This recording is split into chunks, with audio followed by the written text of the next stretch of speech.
It's a new era in NASCAR. Welcome to the O'Reilly Auto Parts Series.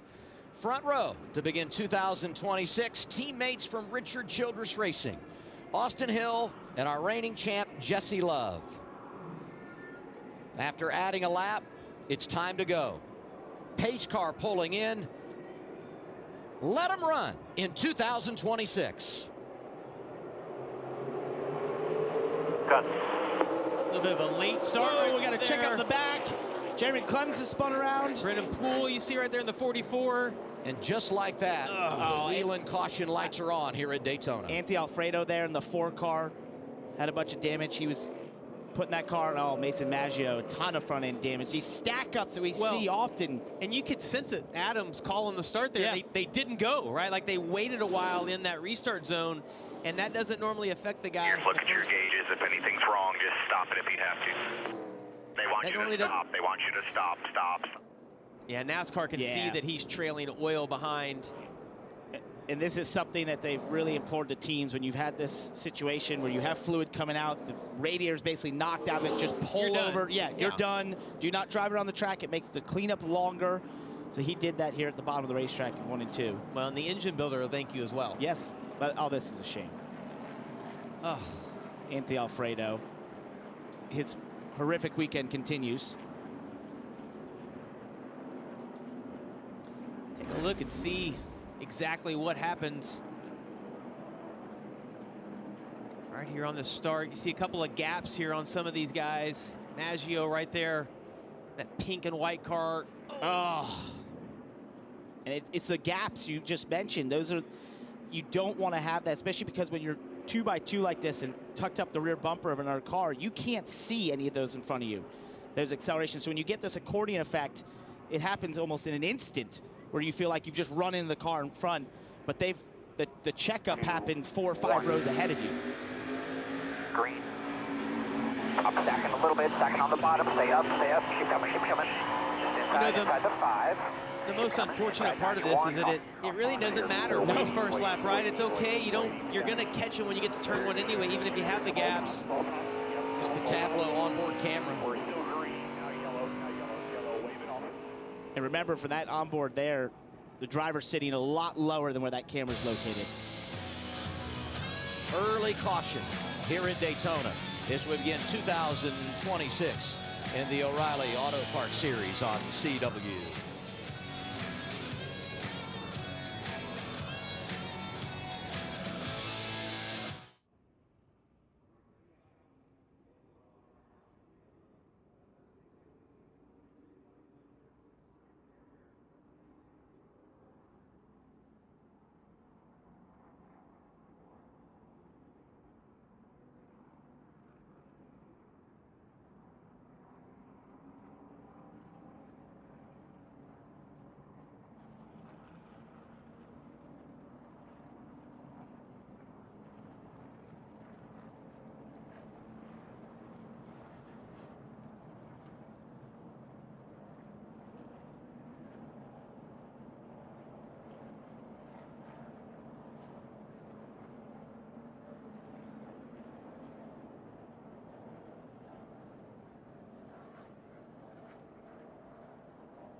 NASCAR on the CW is brought to you by Arby's. We have the meats. Progressive Insurance. Get in the savings lane today. Visit progressive.com. And by O'Reilly Auto Parts. Professional parts people.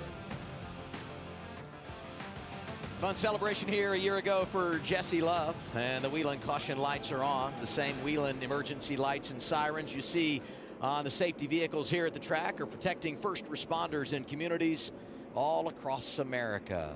Let's get an update from pit road. Here's Dylan Welch. Well, you see the 4 car here. That is normally driven by Cesar Baccarella, qualified into the show earlier today by Cesar. But Anthony Alfredo is now piloting that race car after his regular full season ride was not able to qualify for this race earlier today. Cesar stepped out of this race car and turned it over to Anthony. It has been a speed weeks to forget for Anthony. Raced into the Daytona 500 on Thursday, then was disqualified in post-race check. We mentioned the struggles with his regular season car in the O'Reilly Auto Parts Series earlier today. This is Thursday night, leading one of the dual races in the Cup Series, and it was all going according to plan until it wasn't after the race. Anthony was, as we said, able to get into this number 4 car in the O'Reilly Auto Parts Series today, courtesy of Cesar Baccarella. He said, the one thing I've got to do is not damage this thing out of respect to Tommy Joe Martins and this entire team. That little incident there was not his fault. You see him back on the racetrack, just a little bit of left front damage, but it is not the start for sure that the 4 car and the 4 team won it. I will say this, though. Every time we come to one of these drafting tracks, Cesar Baccarella is in the mix, so we would anticipate if the damage isn't too bad, the same could be true for Alfredo. And look at this, the fortune that he had last night when he was eating out. Don't dwell on what you cannot control. He posted that on his social media. Major statement based on what's happened to him the last couple of days. There's been an amazing amount of things that he can't control that have happened this weekend, from the DQ to having a car in qualifying that just wasn't up to speed when they really needed it, to now this wreck that happens all in front of them. We were ready to get going, and just like that, crash in the back of the pack, under caution early here at the World Second on the bottom, Center of stay up, keep coming, keep coming. Just inside the 5. Keep coming, inside 91, caution, caution. I got pushed.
Head to your local lottery retailer to help make a difference in your community and get in the game for tonight's estimated Powerball jackpot of $146 million.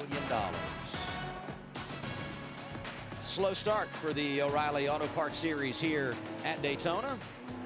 Our coverage tonight on CW brought to you by Arby's. If you won the Powerball, Adam, would you come back next week at Atlanta and do this again with us? You know it. Are you going to be there? You ask that question every time. I know it's because I think it's going to be different this questioning time. your commitments. I'd come back for the per diem, Jamie. Yeah, I bet. And the Roma. Looking at Brennan Poole here. The Roma And Chevy. I think that Brennan's trying to do the right thing here. Yeah, so he's right? giving like a gap. He's giving a little bit of a gap.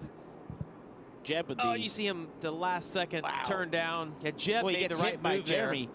And I think what you said earlier was so crucial because it doesn't matter. Like, you give space on these super speedway restarts, especially early on, because you're just going to catch them again. Let's take a listen to his radio. Waving them off, and I tried to go left. I did get in touch with my right front fender. Just unbelievable. It's really not, though, right? It's, you would expect. Yeah, 10-4. One thing that I would say right now is I'd be a dad if I was on the radio, and I'd be like, okay, listen, everybody take a deep breath. Not to Brendan, I mean, just in general, to all these guys. Like, it's a long race. We just got started.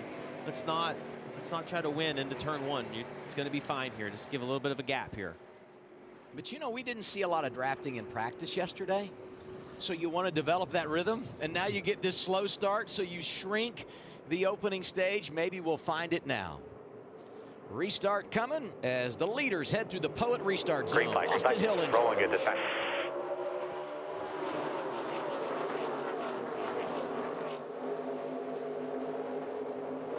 All right, we're winning so far. We made it to turn one.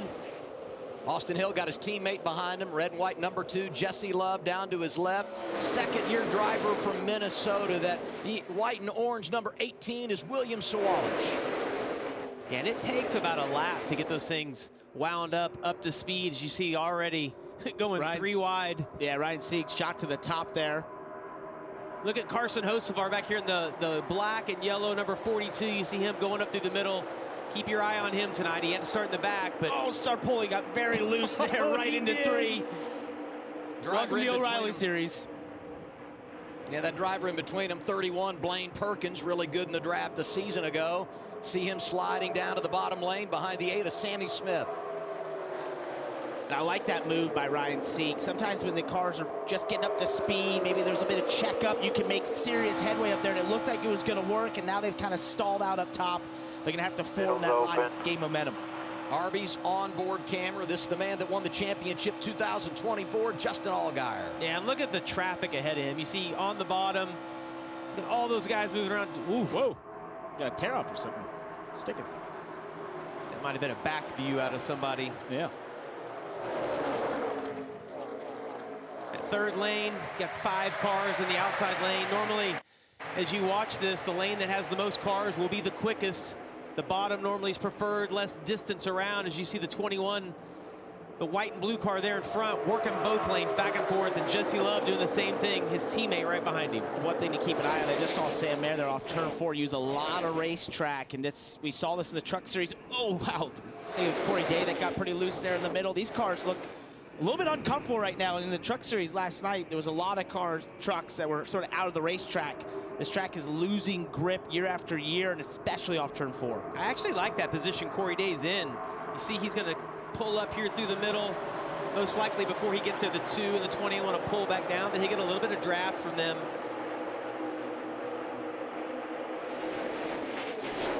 Well, Hill was patient, wasn't he? Just let it come to him. Bounces out front. We'll see how he manages things. I'm telling you, you can just see the speed in the 2 and the 21. They're managing this. They can run the middle, the bottom. Both of those guys. Corey Day, though, is able to get right there and inside. A little contact. You see the 48 of Star Poli dancing around, darting in that middle lane.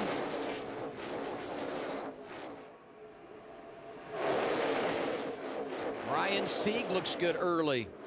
Number 39, third car in line up top.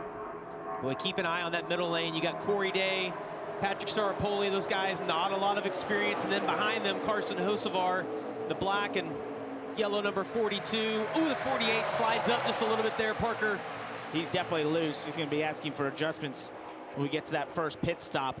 And it's so hard to back out, right? You're like, oh, I'm just going to tough it out till we get to the stage break. And historically, this first run in these cars in the O'Reilly Series is the most uncomfortable. In the past, you couldn't make the adjustments you wanted. Now you can, but they're still just out of the racetrack until you can make those first adjustments and get the rear end of that car in the track. Saw a little contact right here. Ryan Sieg in the 39. As Jesse Love pulled up in front of him. A little contact, though, not bad. It looks like no damage, just a graze. Everybody's trying to bail out here. You got to wonder, does he have some damage? Maybe from because he just saw that lift. Oh, I saw fire on the exhaust pipes. I saw sparks actually coming out too. Wonder if he has a tire maybe going soft. Corey Day trying to. There you go, get up. Still down there. That white Toyota Taylor 54 lets him in line. You heard it there, got a flat. Right front looks like it's soft on that. You see all the Goodyear is off of that tire. Hopefully he can make it back around. Could be an adventurous lap yeah, here. you see the sparks out the right front, Parker. Oh, I hope he can get back. You're hoping it just holds on. Yep. Hopefully the spotters are communicating the issue he has. He'll pull down here. Yeah, he's got to get to the apron here. Just get out of everyone's way. Bleed as much speed as you can. You don't want that thing to go completely flat as you're going off in the corner. Yeah, even losing a lap right now is fine. You got 2 stages here to go through. You'll be able to recover from that, but you can't carry too much speed, blow the tire out, and then wreck the car. You're done. Wow, he's staying on track. Just think about all the bad Until luck. he got to the pits, I'm just saying 2, 3, and 4. All the bad luck this team had a year ago to It's start continued. 2026 like this. New manufacturer, the alliance grows, and now an unscheduled pit stop as we close on the midway point of stage 1. How about Carson Quapple on the right-hand side in that Bass Pro Shop Chevy? New crew chief, new team for him this year. I haven't really paid attention here. He's up in 3rd in a great position right there behind the 2 RCR cars. Well, look right behind him. You got Nick Sanchez, 25 for AM Racing. He changed teams in the offseason, wasn't anticipated, but he's making the best of that move. And right behind him, Jeremy Clements in the 51. Interesting top 10 right now as we near halfway in the first stage of the night. Austin Hill, the man in charge, he's able to get ahead of the curve and take the top spot at Daytona. He's in front of his teammate Jesse Love, Quapple, Sanchez, and Clements. We're glad you're with us live on the CW. Men, get ahead of your curve. Explore Peyronie's disease treatments at GetSomebody4PD.com.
Closed captioning for today's race brought to you by Tableau TV. Pay once, watch forever.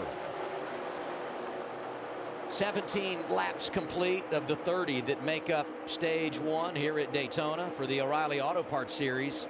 And let's check the fuel meter presented by Fuel by Franzio. You can see how these drivers are managing their fuel, and you can see everybody is good right now. Fuel not going to be a problem in stage 1. You can run all the way, same in stage 2.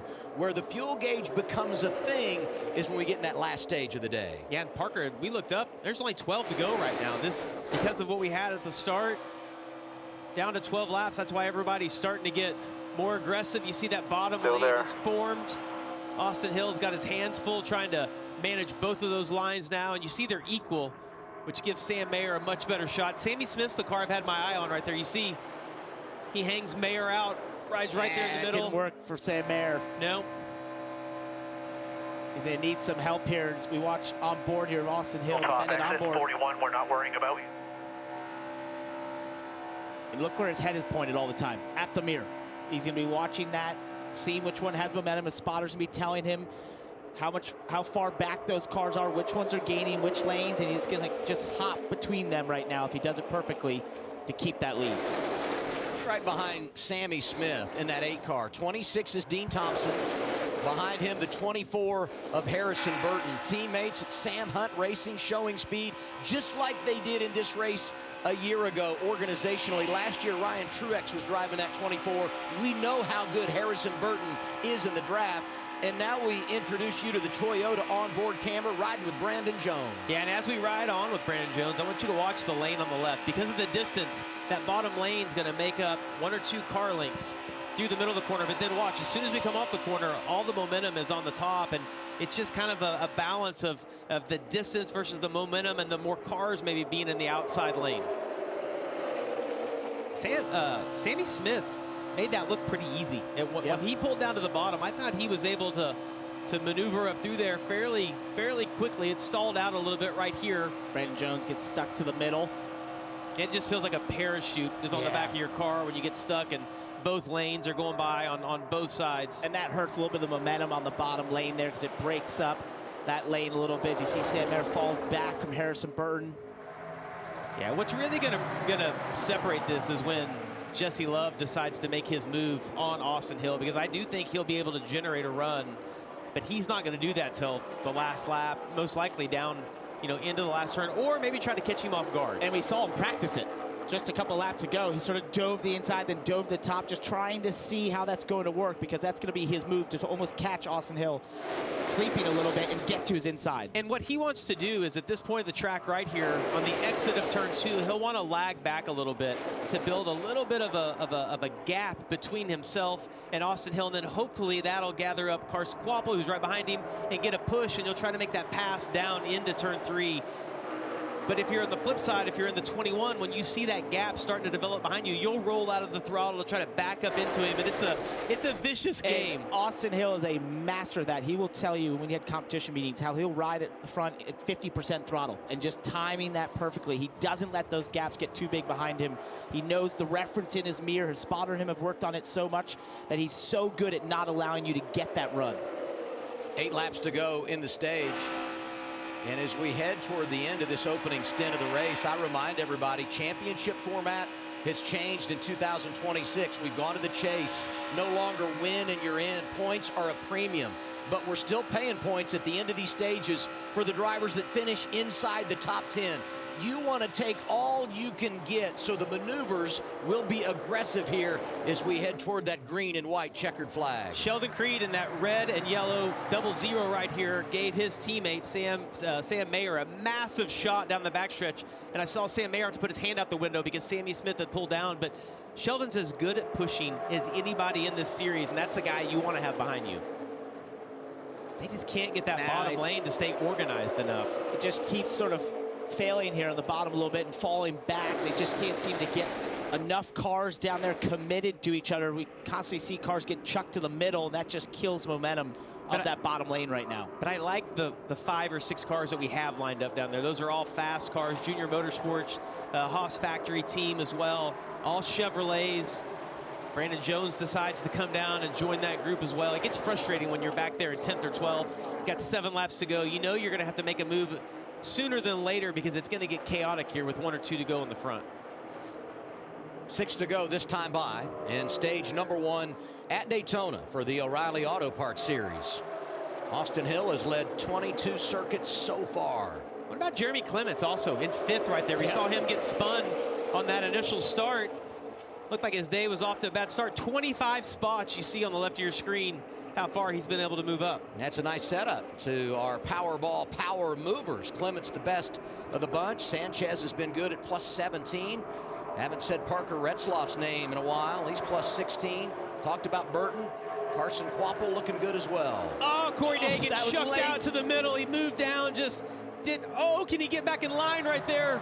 He tried to time that when he saw the 8 was coming. He got notice of that. It was just too late. He wasn't decisive enough, and then tried to get back in front of Raja Kruth, gets into Blaine Perkins' and left rear a little bit there. I'm pretty sure Raja gave him a little bit of a break right there. Was trying to let him back in, but you kind of get sucked into the car. I think Raja cut him just a little bit of slack right there. Great job. Sammy Smith with the headest team he had was like, heck no, I just worked down here for the last 5 laps. No way you're getting in front of me right now. Hey, the 5 is Luke Fenhouse. He's about to go a lap down, and that is big because he'd be the first car a lap down, and that could mess up Ryan Sieg. But here's right behind him, who might try to pass him. The battle for the free pass could be really big as we look to wrap up this opening stage. 4 laps to go.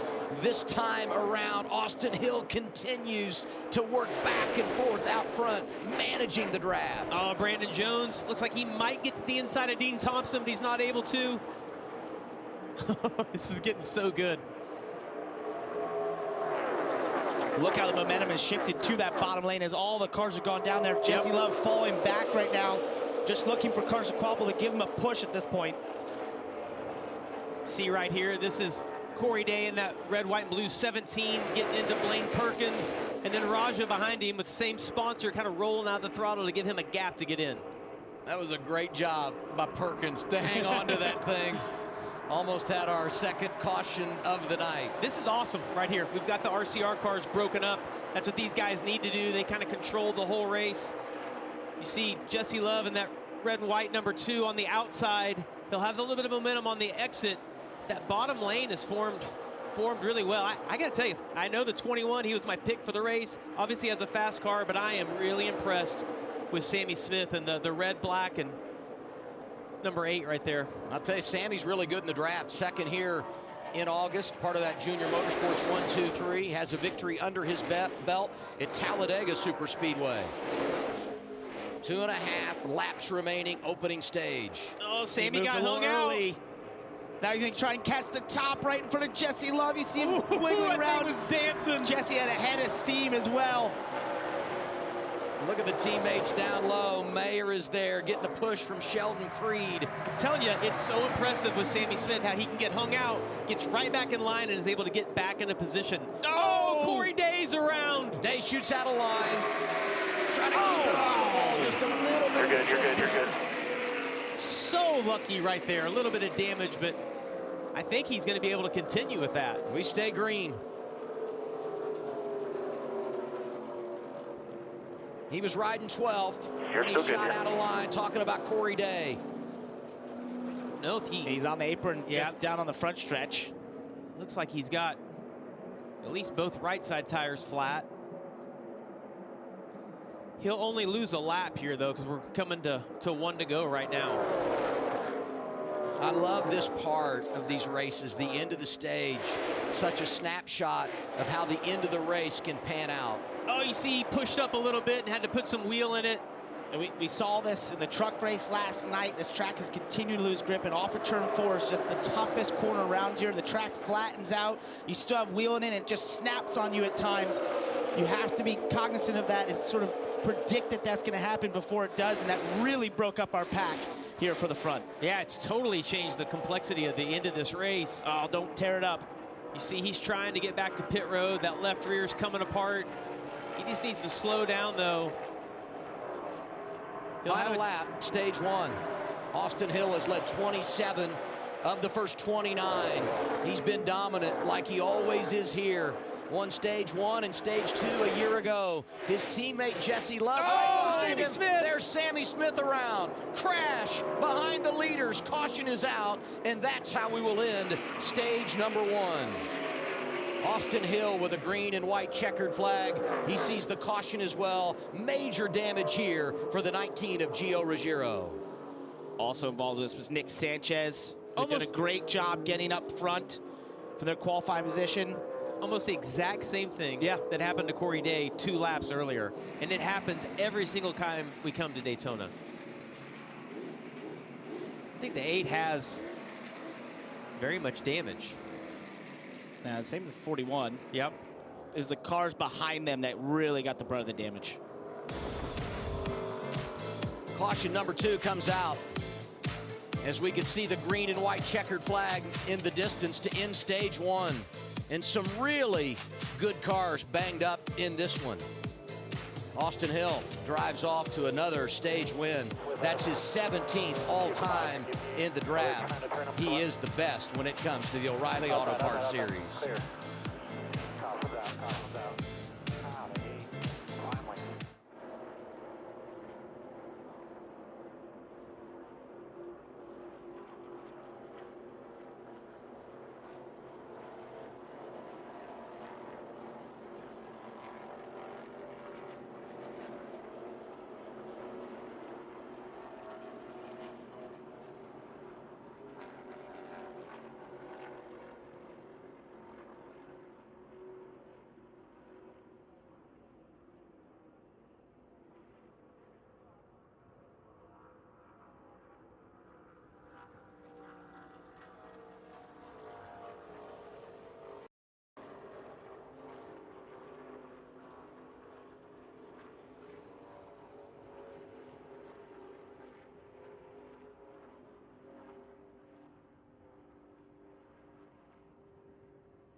NASCAR on the CW is brought to you by Golden Corral. Golden Corral honors our nation's heroes. Toyota, let's go places. and by the Credit One Bank NASCAR American Express card. Great night in Daytona Beach, Florida. The Whelen caution lights are on as we wrap stage 1 with a crash. What you're seeing on the track right now is the same Whelen emergency warning technology used by police, fire, and EMS vehicles across America. Trusted every day to protect those who protect us. So we take another look at this wreck here. So Sammy Smith tries to get down the bottom here. Car gets a little loose, and then at that point, he's not clear. Sam Mayer still tries to get to the bottom. Well, and in Sam Mayer's defense, when you get to that point, you almost get drawn into the car. You start rolling out, but you can't because there's someone behind you. It's almost like right there. You see the loose. He got loose once. And at that point, Sam can't really back out anymore. He's just hoping you can gather it up. I think it's a great example, Parker, for all watching to see how on edge the car is already all. It just takes such a small contact to get those cars loose. But Sammy, you see him driving it inside of there. There's not a lot of damage to the 8 car. He came out about as well as anybody in this wreck. No, the worst end of it was 19. Yeah, Gio Ruggiero and Nick Sanchez there for that new AM Racing team, new ownership group. Let's get it back down to Carla Metz at the Arby's pit box.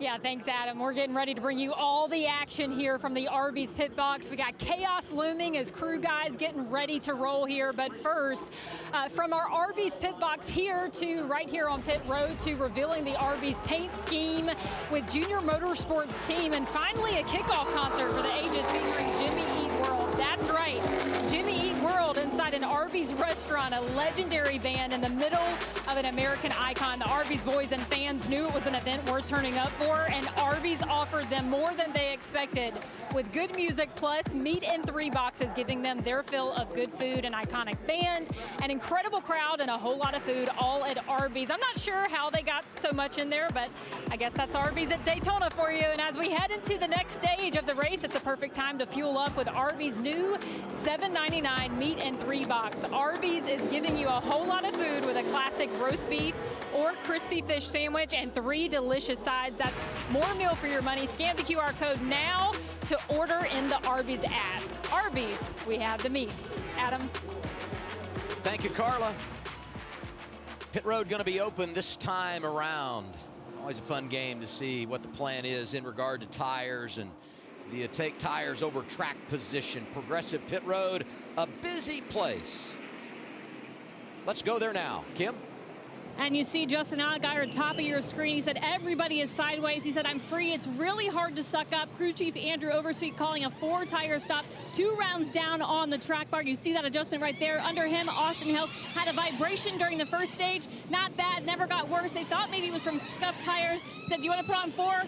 Both Austin and Chad said, I'd rather not. So you saw no, just 2 tires on that, Dylan. Carson Quapple was loose. They changed left side tires. Jesse Love changed left sides as well. Felt like his car was pretty good, but attributed a lot of that to the clean air he had at the front of the field. +2 for Quapple, +5 for Raja Caruth as we get the race off Progressive Pit Road. Yeah, Carson's pit road speed looked really fast right there. I don't know if Jesse couldn't get going, but... And now we take a look at the replay. Brought to you by Progressive. Save when you bundle motorcycle, RV, and boat insurance. Visit progressive.com. Getting saddled up and ready to go. The restart for stage 2 is next.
If you want to find your thrill, scan the QR code below to enter the CW Switching Gears sweepstakes for the chance to win a trip to Universal Orlando Resort's 4 amazing theme parks.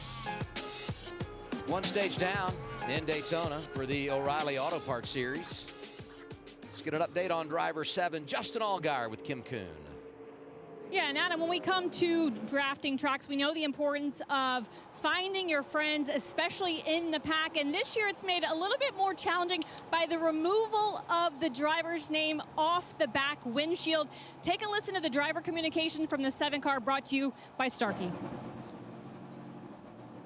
We need to send a note to NASCAR that I understand, like, the manufacturers on the back window, but it's so hard to know who you're racing without the names on the back window. It makes it really difficult.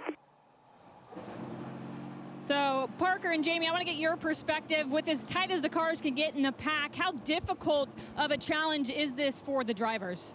So, Kim, that was a great point, and it's something that when I heard about this changing, that was the first thought I had, is especially at these super speedways where the paint scheme changes, the drivers have changed cars through this off-season. It makes it incredibly tough to know, because you know this, us in the broadcast booth, we're turning to each other going, hey, wait a sec, what's that color of that car? Who's in that car? That's the same thing the drivers are going through when they're racing out there, and you want to know who you're pushing, who you're trying to work with. You'll learn over the course of this race and over the course of a couple races, but having that name on the back windshield was one of the most helpful things, especially when you were coming across cars you couldn't recognize. I never wanted to have a special paint scheme when we came to Daytona or Talladega for that exact reason. I wanted to have the paint scheme that I had every other week or more often, just because everyone would know me. Time now for the Freeway Insurance Choose, where every lane choice can change the race outcome. Going to be RCR Chevys on the front row once again. And row 2, a couple of guys from JRM, Carson Quapple and Raja Caruth. Kim? Down here at the Care Center where Gio Ruggiero has been released. I know this isn't what you wanted out of the debut in the NASCAR O'Reilly Auto Parts Series. What happened? Yeah, I thought we had a really fast number 18 Supra. So unfortunate for our Joe Gibbs Racing team. I thought that the car was really good. We had some engine issues and actually made it up to the front there, so it just shows how fast our car was. But yeah, I don't know. A lot of these guys, you know, they're racing in the series full time and don't have the common sense that you need to finish the race to win. So just unfortunate that we got collected in that. Been a good weekend for him. Great success here in Daytona in the past, but unfortunately tonight doesn't work out for Gio Ruggiero, who will also be in the car next weekend at Echo Park Speedway down in Atlanta. So we saw this hood sitting on the racetrack. I think we're going to get a chance to see. There it goes. That's Luke Fenhouse. Oh, boy. Is it ever coming back? There it is. Here's 5 Team Radio. Hood flew right off. What in the... Can't race without a hood, correct? Oh, no, you can race without a hood. It's fine. Yeah, and if you look at the tape on the front of that, they got in that first lap incident. A little bit of air gets under the hood. The hood doesn't weigh a whole lot. It's a carbon piece. Yeah, carbon. I was trying to come up with the right term there. And honestly, it was best off that it did get ripped off, because I've had it come up and just cover the windshield. And you can't see, and it's full panic mode. Hey, by the way, Corey Day gets the free pass. He's back on the lead lap. Ryan Sieg takes the wave around. Didn't pit there, but he should have enough fuel to get to the end of the stage. Time to go full throttle with Sound Gear. No commentary, just pure racing. Wherever sound is a problem, Sound Gear has the solution. Can't scan the QR code to head to soundgear.com and learn more.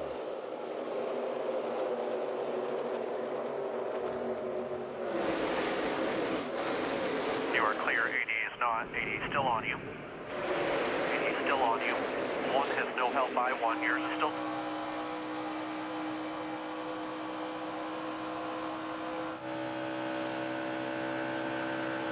Three-quarter back, 1 back, 88.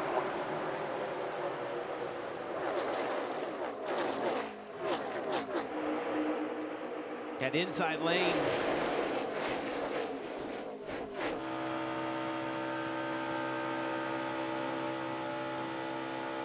The inside lane really took off on that restart. You saw Carson Quapple on the 1 go back 4 or 5 rows, Then Raja's pulled up. Now they're going to get hooked together. It's going to be, I mean, the thing that I've got my eye on right now is, can Jesse Love control this race as well as his teammate Austin Hill did during that first stage one? Or is Austin Hill going to be around him, or we're going to find somebody else make their way to the front? As you see Jesse Love really working both those lanes, Parker. He's working hard, but he was allowing the gap to get a little bit too big there as he came off turn 2. And that's one of the things he would have noticed from his teammate, how well Austin Hill does that. So you can watch these, look in the mirror, look in the mirror. You just want to keep that gap as close as you can. If you've got to breathe that throttle, use the brake. Watch his eyes as we're riding on board with him. He'll spend more time looking up. That's a side mirror now. So he's using the rearview mirror when he looks up, and when he looks to his left, then he's using the side mirror that's on the A post. And that's what these drivers do. You're looking in those mirrors, working both ways. You just glance back to the front to make sure you're in the right part of the track. If you look on the left, you see him almost swerving everywhere, just trying to manage these lanes. It's so much work, and that's why these races are mentally tiring, because you're going through all that, and your spotters trying to talk you through everything they're seeing from the roof. You're detached. Bottom closest. What a massive push there by Austin Hill to his teammate. Pushed him way out. This gives the bottom a big run. That's William Sawalich leading the bottom lane. Allgaier behind him.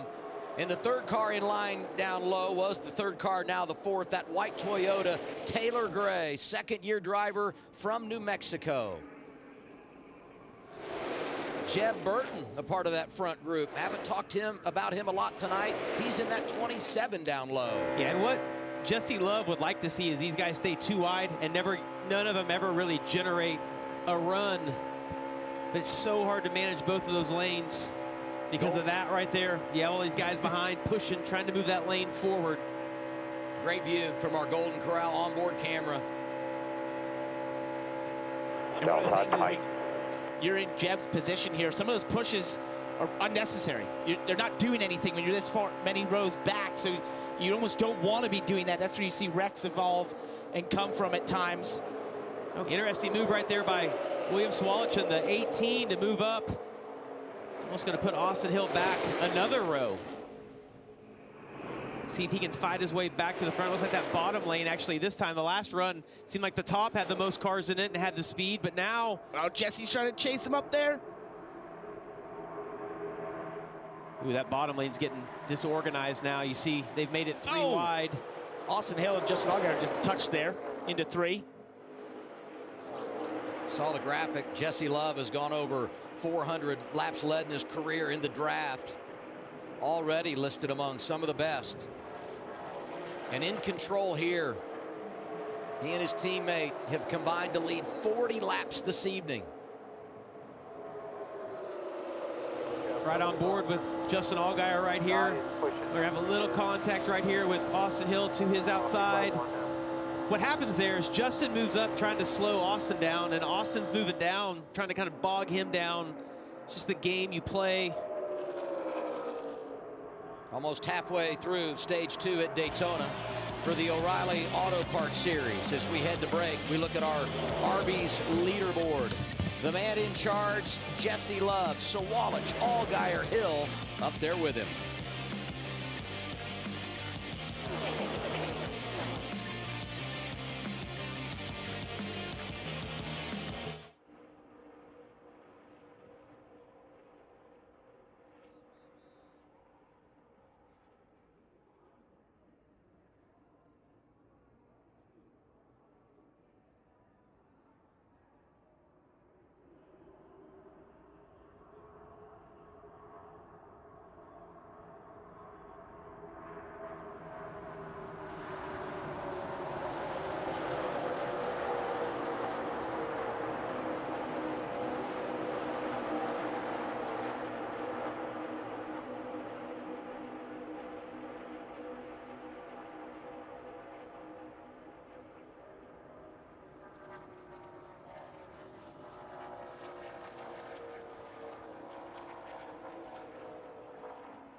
12 laps to go. You're watching the O'Reilly Auto Parts Series on CW, brought to you by Arby's. Saw the exchange at the front, side by side. Austin Hill now's got everyone behind him. And closed captioning for today's race, brought to you by Tableau TV. Pay once, watch forever. Look at Roger Cruth get to the back bumper here. Jesse Love. I think Roger's doing an awesome job up here. He has Sammy Smith down the bottom by himself. He's going to need someone to come with him. I mean, and Sammy is on the lead lap. So is Corey Day. Drivers that have been bounced around a little bit tonight, but hanging right in the game. I thought Raja did a great job. He hung William Swalich out in turn 4 the last lap. Had his teammate Carson Quapple right there behind him. See, it's pushed Swalich back, kind of in the middle. The 8 car, though, we talked about it, not a lot of damage. Had a massive run right there. Don't want to count him out. I think we're going to see him back to the front of this pack. That position he's in really is working for him as they go down the corners. That middle group all comes up in front of him, makes his line stronger, and then they sort of go to that middle portion. If he can just use that to the corner to join them, he's still beside William Swalich right now. Jesse Love dives the bottom. He's been quietly good tonight, Justin Allgaier. Just hanging around, top 5 in the opening stage, 3rd right now. Sitting beside his teammate Raja Caruth, who also is off to a really good start. Well, Jesse Love in the red, white 2 is doing a lot of the work for Austin Hill. Austin Hill's just letting him kind of slow both of those lanes down. We'll see if the 88 and the 1 can get hooked up together here. Try to generate a run on the outside. Justin Allgaier that time off turn 4 sort of had to walk off the corner. Just saw that rear end wiggling around a little bit. Cam, you have more in the 17? Yeah, that 17 jumping up to the 16th position after taking that big lick to the left rear. The damage on the left rear and to the tail, the team felt like was pretty decent. They did make repairs. They were worried about stability. Car feels okay, but Corey is struggling with the air, describing it as very turbulent. The team told him just be smart. If they can't race up to get points in this stage, take it easy and take care of it, they told him, Dylan. And Cam will give you a Toyota driver update on the driver racing for 4th. That's Taylor Gray in the 54. Felt like he was in position to win this race a year ago, but a couple wrong moves late in the going ultimately made the difference. Taylor said earlier today, I feel like a year's worth of confidence and knowledge in myself is going to help me make some of those important moves when it really counts today. He's done a good job of that so far, racing inside the top 5. Just a small track bar adjustment the last time down pit road for the 54. He was a player last night, Truck Series race, got crashed late.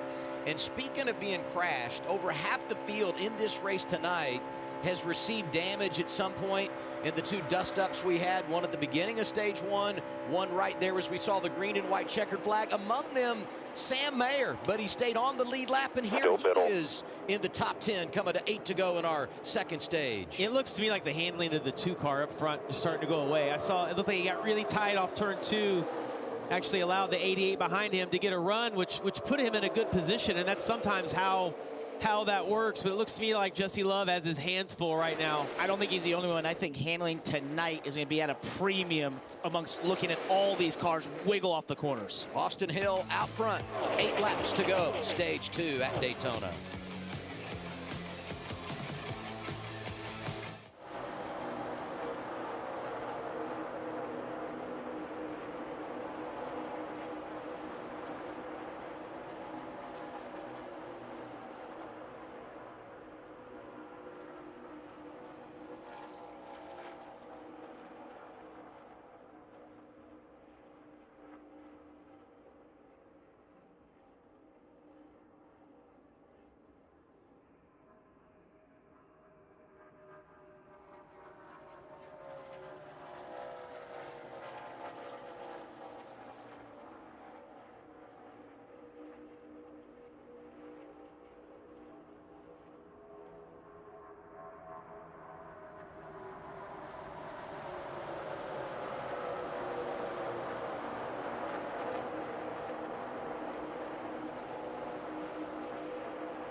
4 laps to go in our second stage. Austin Hill is out front. He's led 44 laps tonight, and he is now 4th on the all-time list when you talk about laps led at this place in the O'Reilly Auto Parts Series. Behind him, though, quite a shuffle. Brandon Jones up there.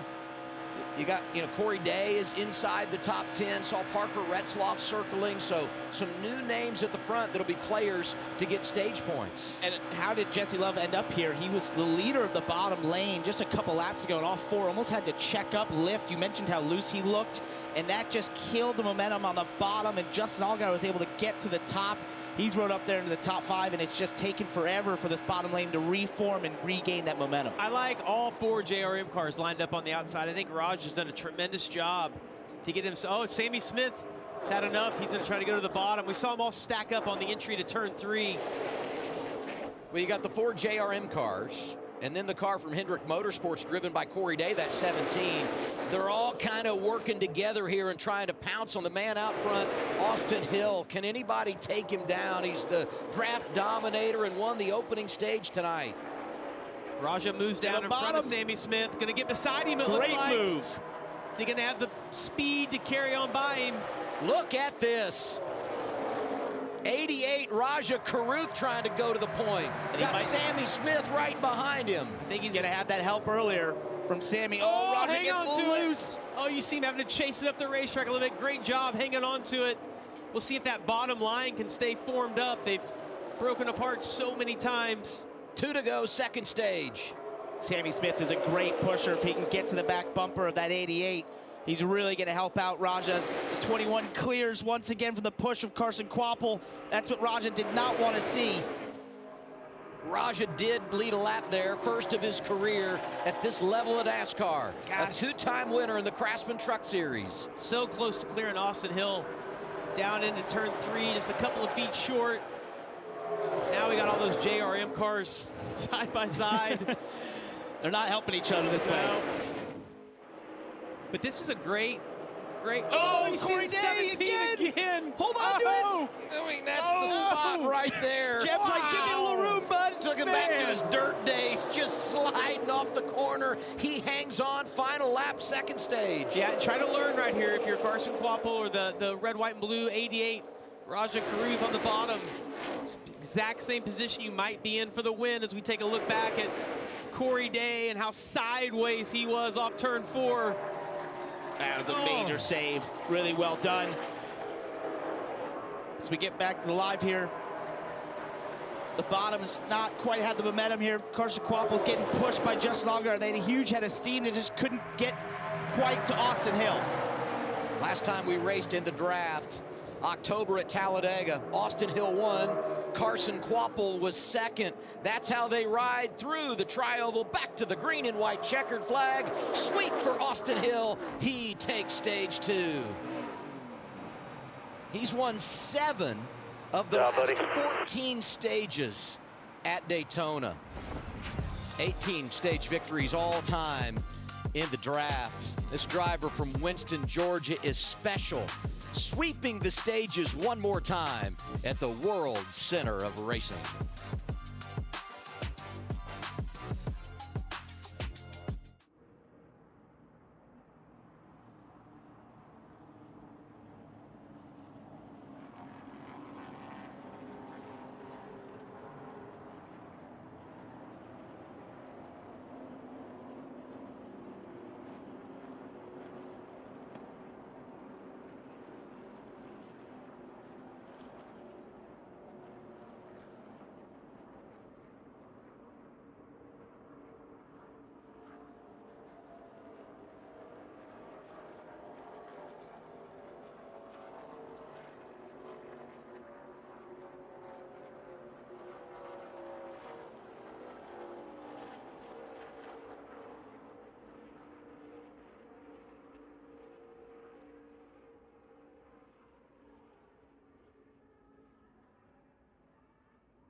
NASCAR on the CW is brought to you by Arby's. We have the meats.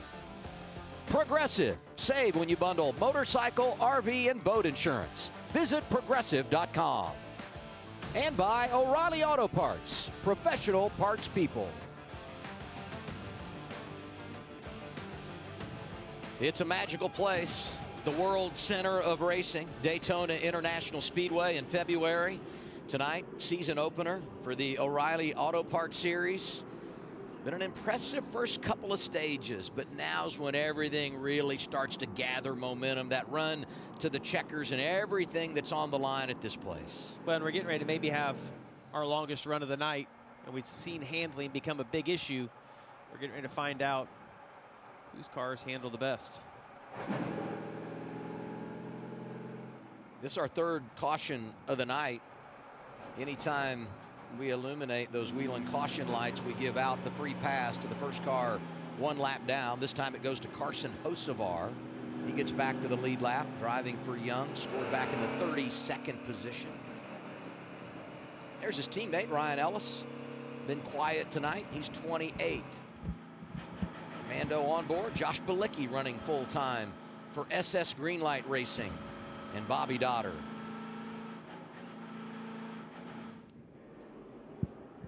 Austin Hill leading him down Progressive Pit Road. Quapple, Allgaier, Sawalich, Carruth behind him. We start our coverage with Kim Kuhn.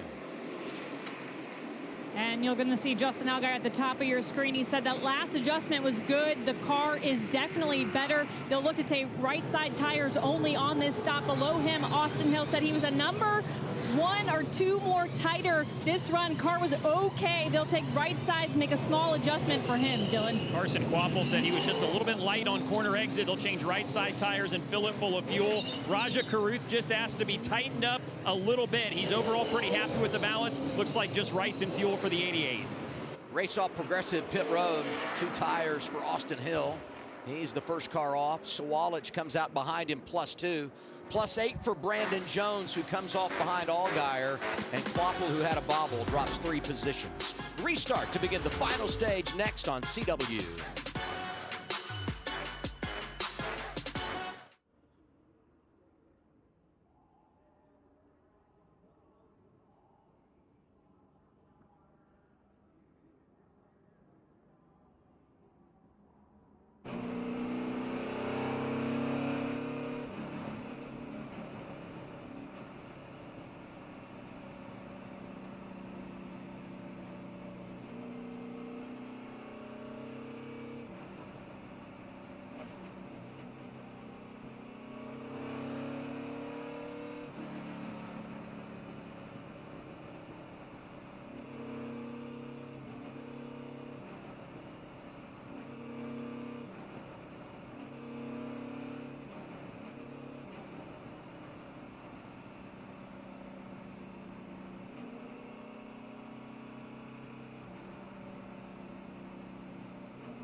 And now it's time for our Fuel Up moment, brought to you by Fuel by Franzia. Fuel up your race day with the bold flavors of Fuel by Franzia. What a save by Corey Day. I think his shorts are fueled up right now based on how loose he was right there. You know, you say some funny things during the break, and every once in a while, you save one for when we return, and I'm fearful that you don't realize that we're back, you know? He's the king of the one-liner. It's like you've had a box of Franzia before you got up here. Every time. That was a lot. Great save by Corey. It's been an eventful night for him. Got the free pass at the end of that opening stage to get back on the lead lap. And I'll tell you what, he's managed his first trip here to Daytona in the O'Reilly Auto Parts Series quite well. Now we go down to pit road for this week's O'Reilly Auto Parts Pit Crew Spotlight.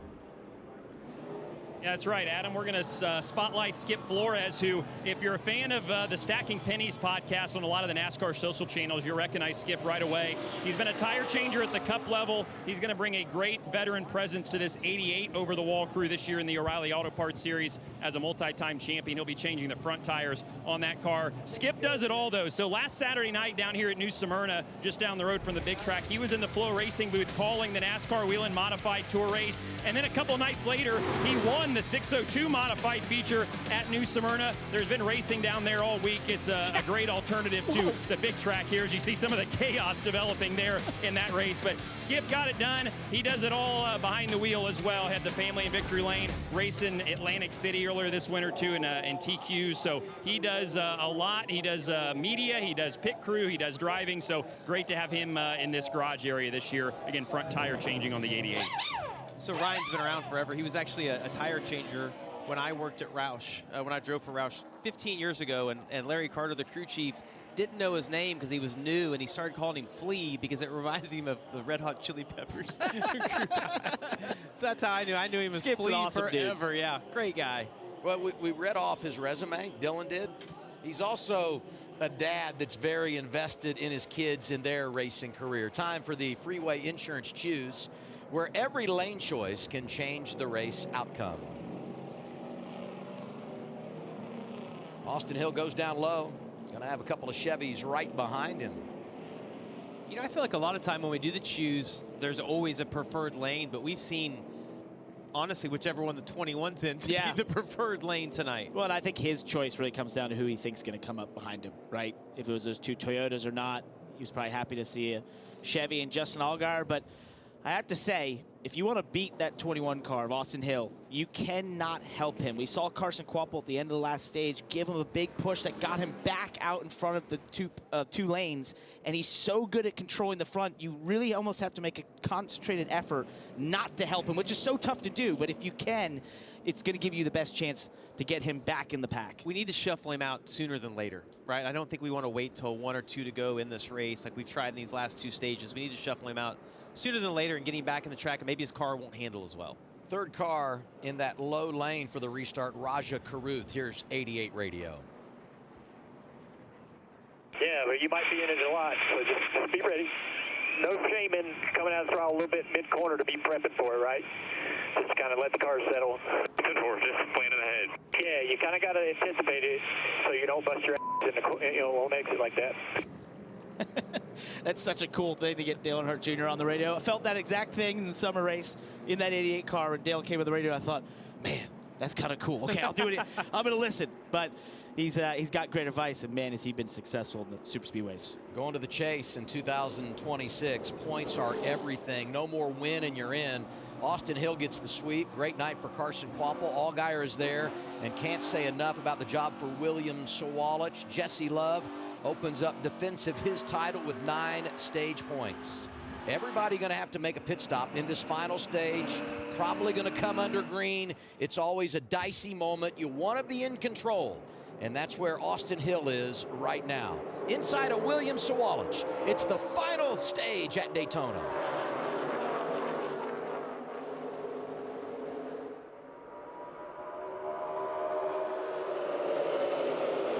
Nice little jump for Hill as they come through that Poet restart zone. That was a great push by Justin Allgaier. It's exactly what Austin Hill wanted. Now he goes to control the top, which had a bit of momentum, shoots back to the bottom, doing what he does so well. And I think it's unbelievable. We talk about you have to act against him if you want to beat him, because he's just so good at doing exactly what he's doing right here. Absolutely. I mean, he's as good as there is in the field. That's why he's won the races he has and led the laps he has.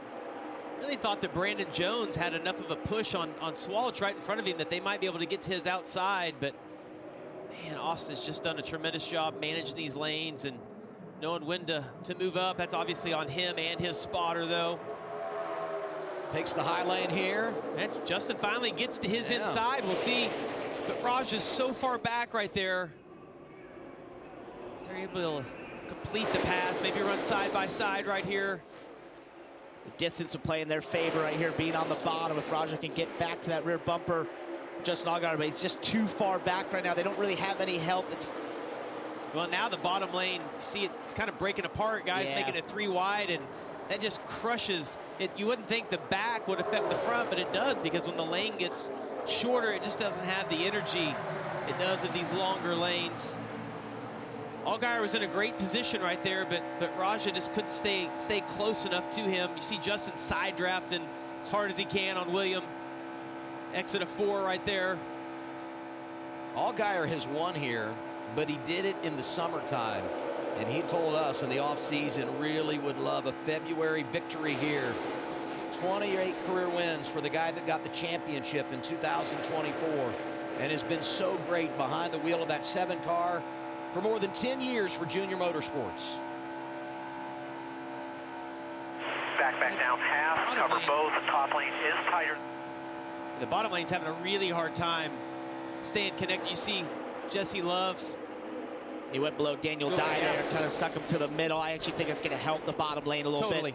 Yep. Oh, Swallow goes to the bottom here. Great move right there by William. Been in the mix all night long in that 18. We need Jones to move back down and go with his teammate right there. You talked about that earlier. Try to hang the 2 of Austin Hill out. Over the years, the draft has been mean to Brandon Jones, but the veteran driver from Atlanta is right there with his young teammate, William Sawalich. They follow Austin Hill around this track. And Adam, there's no doubt with Brandon Jones, every year we see him get a little bit better at all of these racetracks. His work ethic is as good as anybody in the garage. Great year last year with 2 wins. Jesse loved it. Oh, look at that 88. Raja Caruth, middle lane. What a save. Wow. Gets back up in line. Hopefully didn't cut a tire or anything there when he got up into Taylor Gray. Justin being the most aggressive in that red number 7, third in line of side drafting. He's got Jesse Love behind him now. That'd be a great car if he'll stay with him. See Corey Day, who had that save at the end of stage 2, back up in the top 10. There's a couple cars. Sammy Smith, Sam Mayer, who spun out at one point in this race, are still in this lead pack. Take a look right here. Raja Caruth in that red, white, and blue. Number 88 on the inside. As they get down into the corner, 2 moves him up. Oh, wow. Incredible save. See Jeremy Clements give a little gap there, thinking they were going to wreck. Veteran move, but Jesse Love has used the same move a couple times that put Raja Caruth in that position. He did the same thing to Daniel Dye, and he just did it again to Justin Allgaier to put himself at the front of the bottom. So we go on board, look at this. It's just really tight, and the air gets so disturbed there. It's so hard to hold on that race car. These guys are going to have to try to work together to get by this 21. He's done such a good job of managing this race and these lines. I think it's fair to say the car that we feel like can get it done is the one right behind him there, the red, white, number 2 of Jesse Love.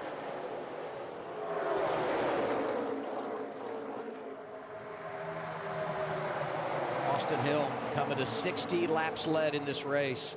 Most he's ever led in an event at Daytona. Swept the stages. Can he finish the deal? Let's take a look at our Mobil 1 leaderboard as we go to break. It's Hill, Love, Sawalich, Day, and Jones.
44 laps to go for the NASCAR O'Reilly Auto Parts Series at Daytona. You're watching the coverage on CW, brought to you by Arby's.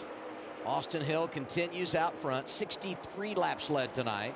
His teammate Jesse Love right behind him has led 9. Look at Sam Mayer. I mean, he's been beaten around in this race. Some damage on the 41 for the Haas factory team, but he finds his way up to 3rd.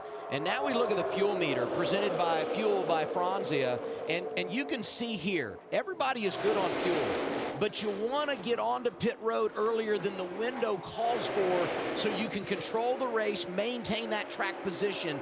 And the number we heard in the garage today, pit right around 38 to 40 to go. You could pit now, but we think it's going to be a few more laps to ensure you have money in the bank should we get an overtime. Yeah, pay attention to the outside lane right there. Harrison Burton in the silver, number 24. We saw him move up. He was in the bottom line. It wasn't going anywhere. It moved up in front of William Sawalich.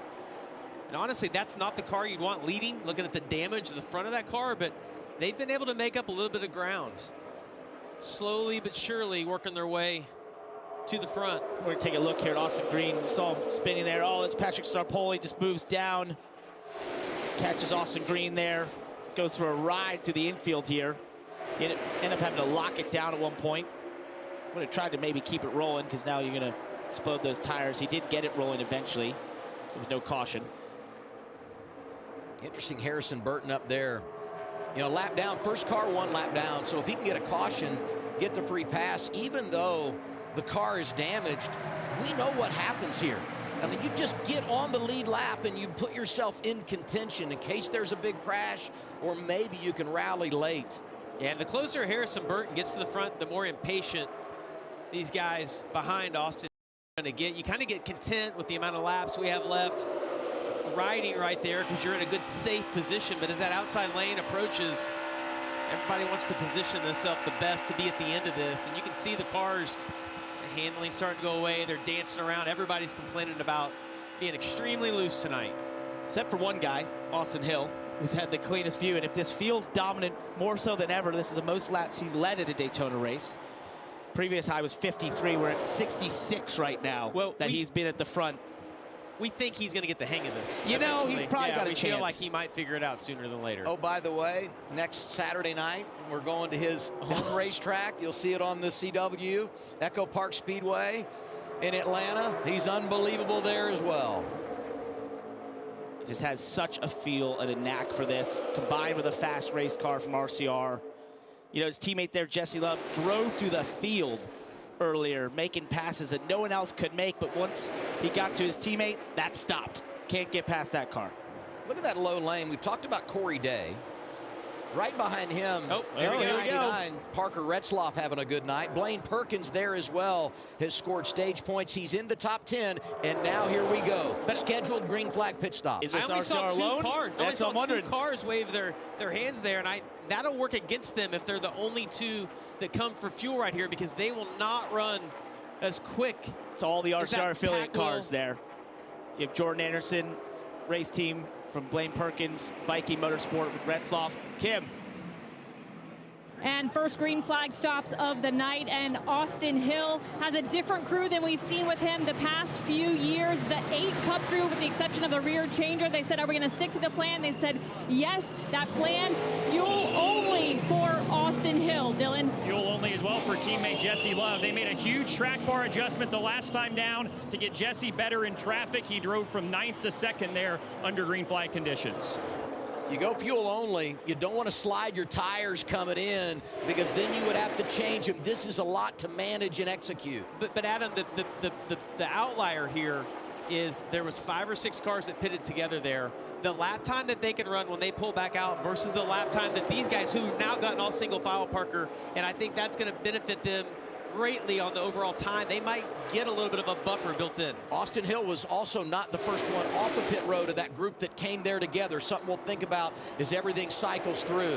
Taylor Gray in, making his scheduled stop. The same for Daniel Dye. 38 laps remaining, and we're in the cycle of scheduled green flag pit stops. You pit here, you should be able to go to the end unless we get a couple of overtimes. And we'll get an idea right here in about 20 seconds of the lap time difference between what this pack that has not pitted yet is running for a lap time versus those guys that pitted a lap ago. And this is exactly what this pack wants. They're this single file, perfect. making good lap time. As Toyota there, William Sawalwich dives off. Brendan Jones didn't go with him. Yeah, it looked like he was by himself. Yeah, I think that Brandon is an tried to. absolute no-no.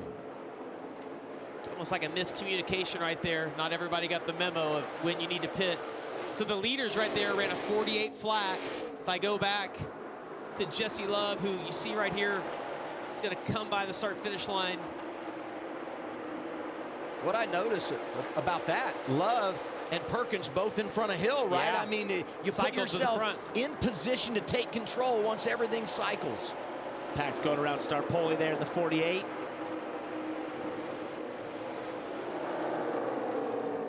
Yeah, so looking at that lap time, they lost 0.6 of a second on that lap versus the leaders. If you do that for 2 or 3 more laps, that's going to build you enough that you're going to cycle in front of those guys. They just got to hope they can stay in line and keep generating these lap times that they're running. Yeah, that's the key. Don't race each other. Right. Stay nose to tail and make the most of your drafting opportunity. And the team, the crew chiefs, the spotters, they all have to communicate that to the drivers. Like, our goal here is about getting away from these guys.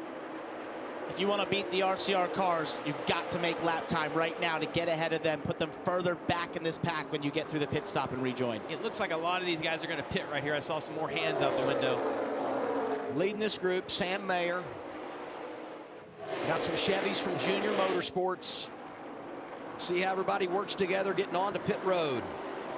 They broke even that last lap. And that was with the pass around Starpoli, which kind of broke up this line a little bit. So really, they're only about a second ahead right now from where they were, which is still a lot. I mean, when we come in, cycle ahead, but these guys have now gotten in line.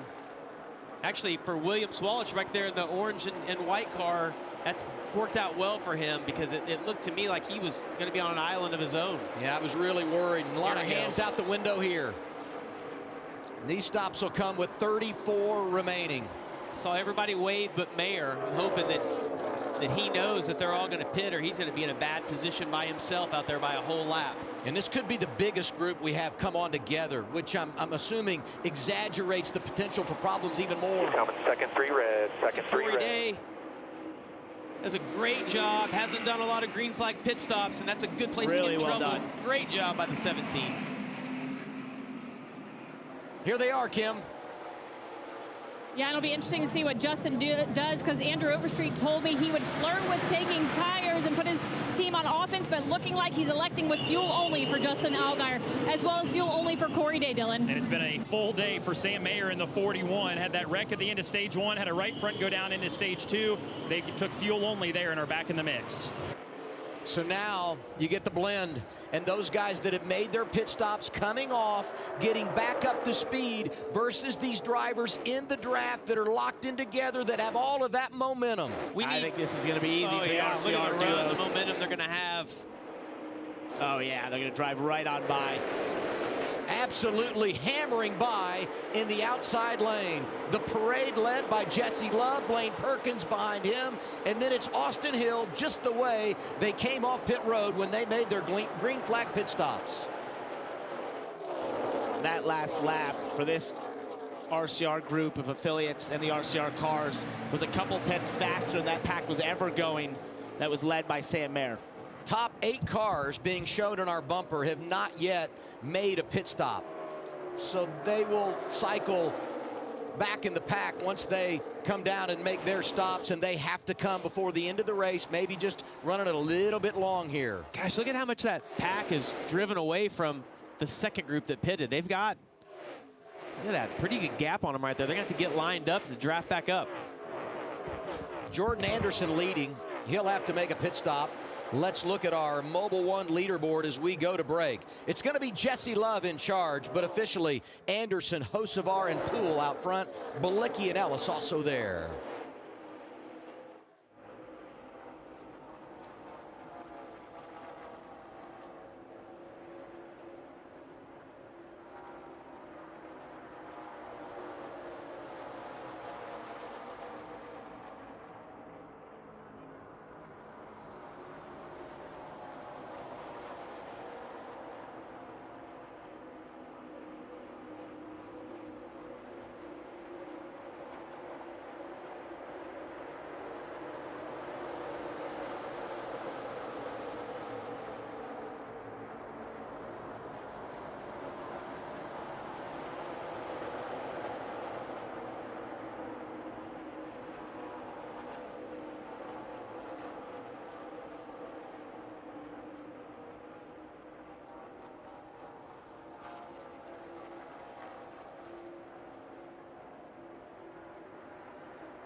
You saw it side by side. Big crash after the cycle of green flag pit stops.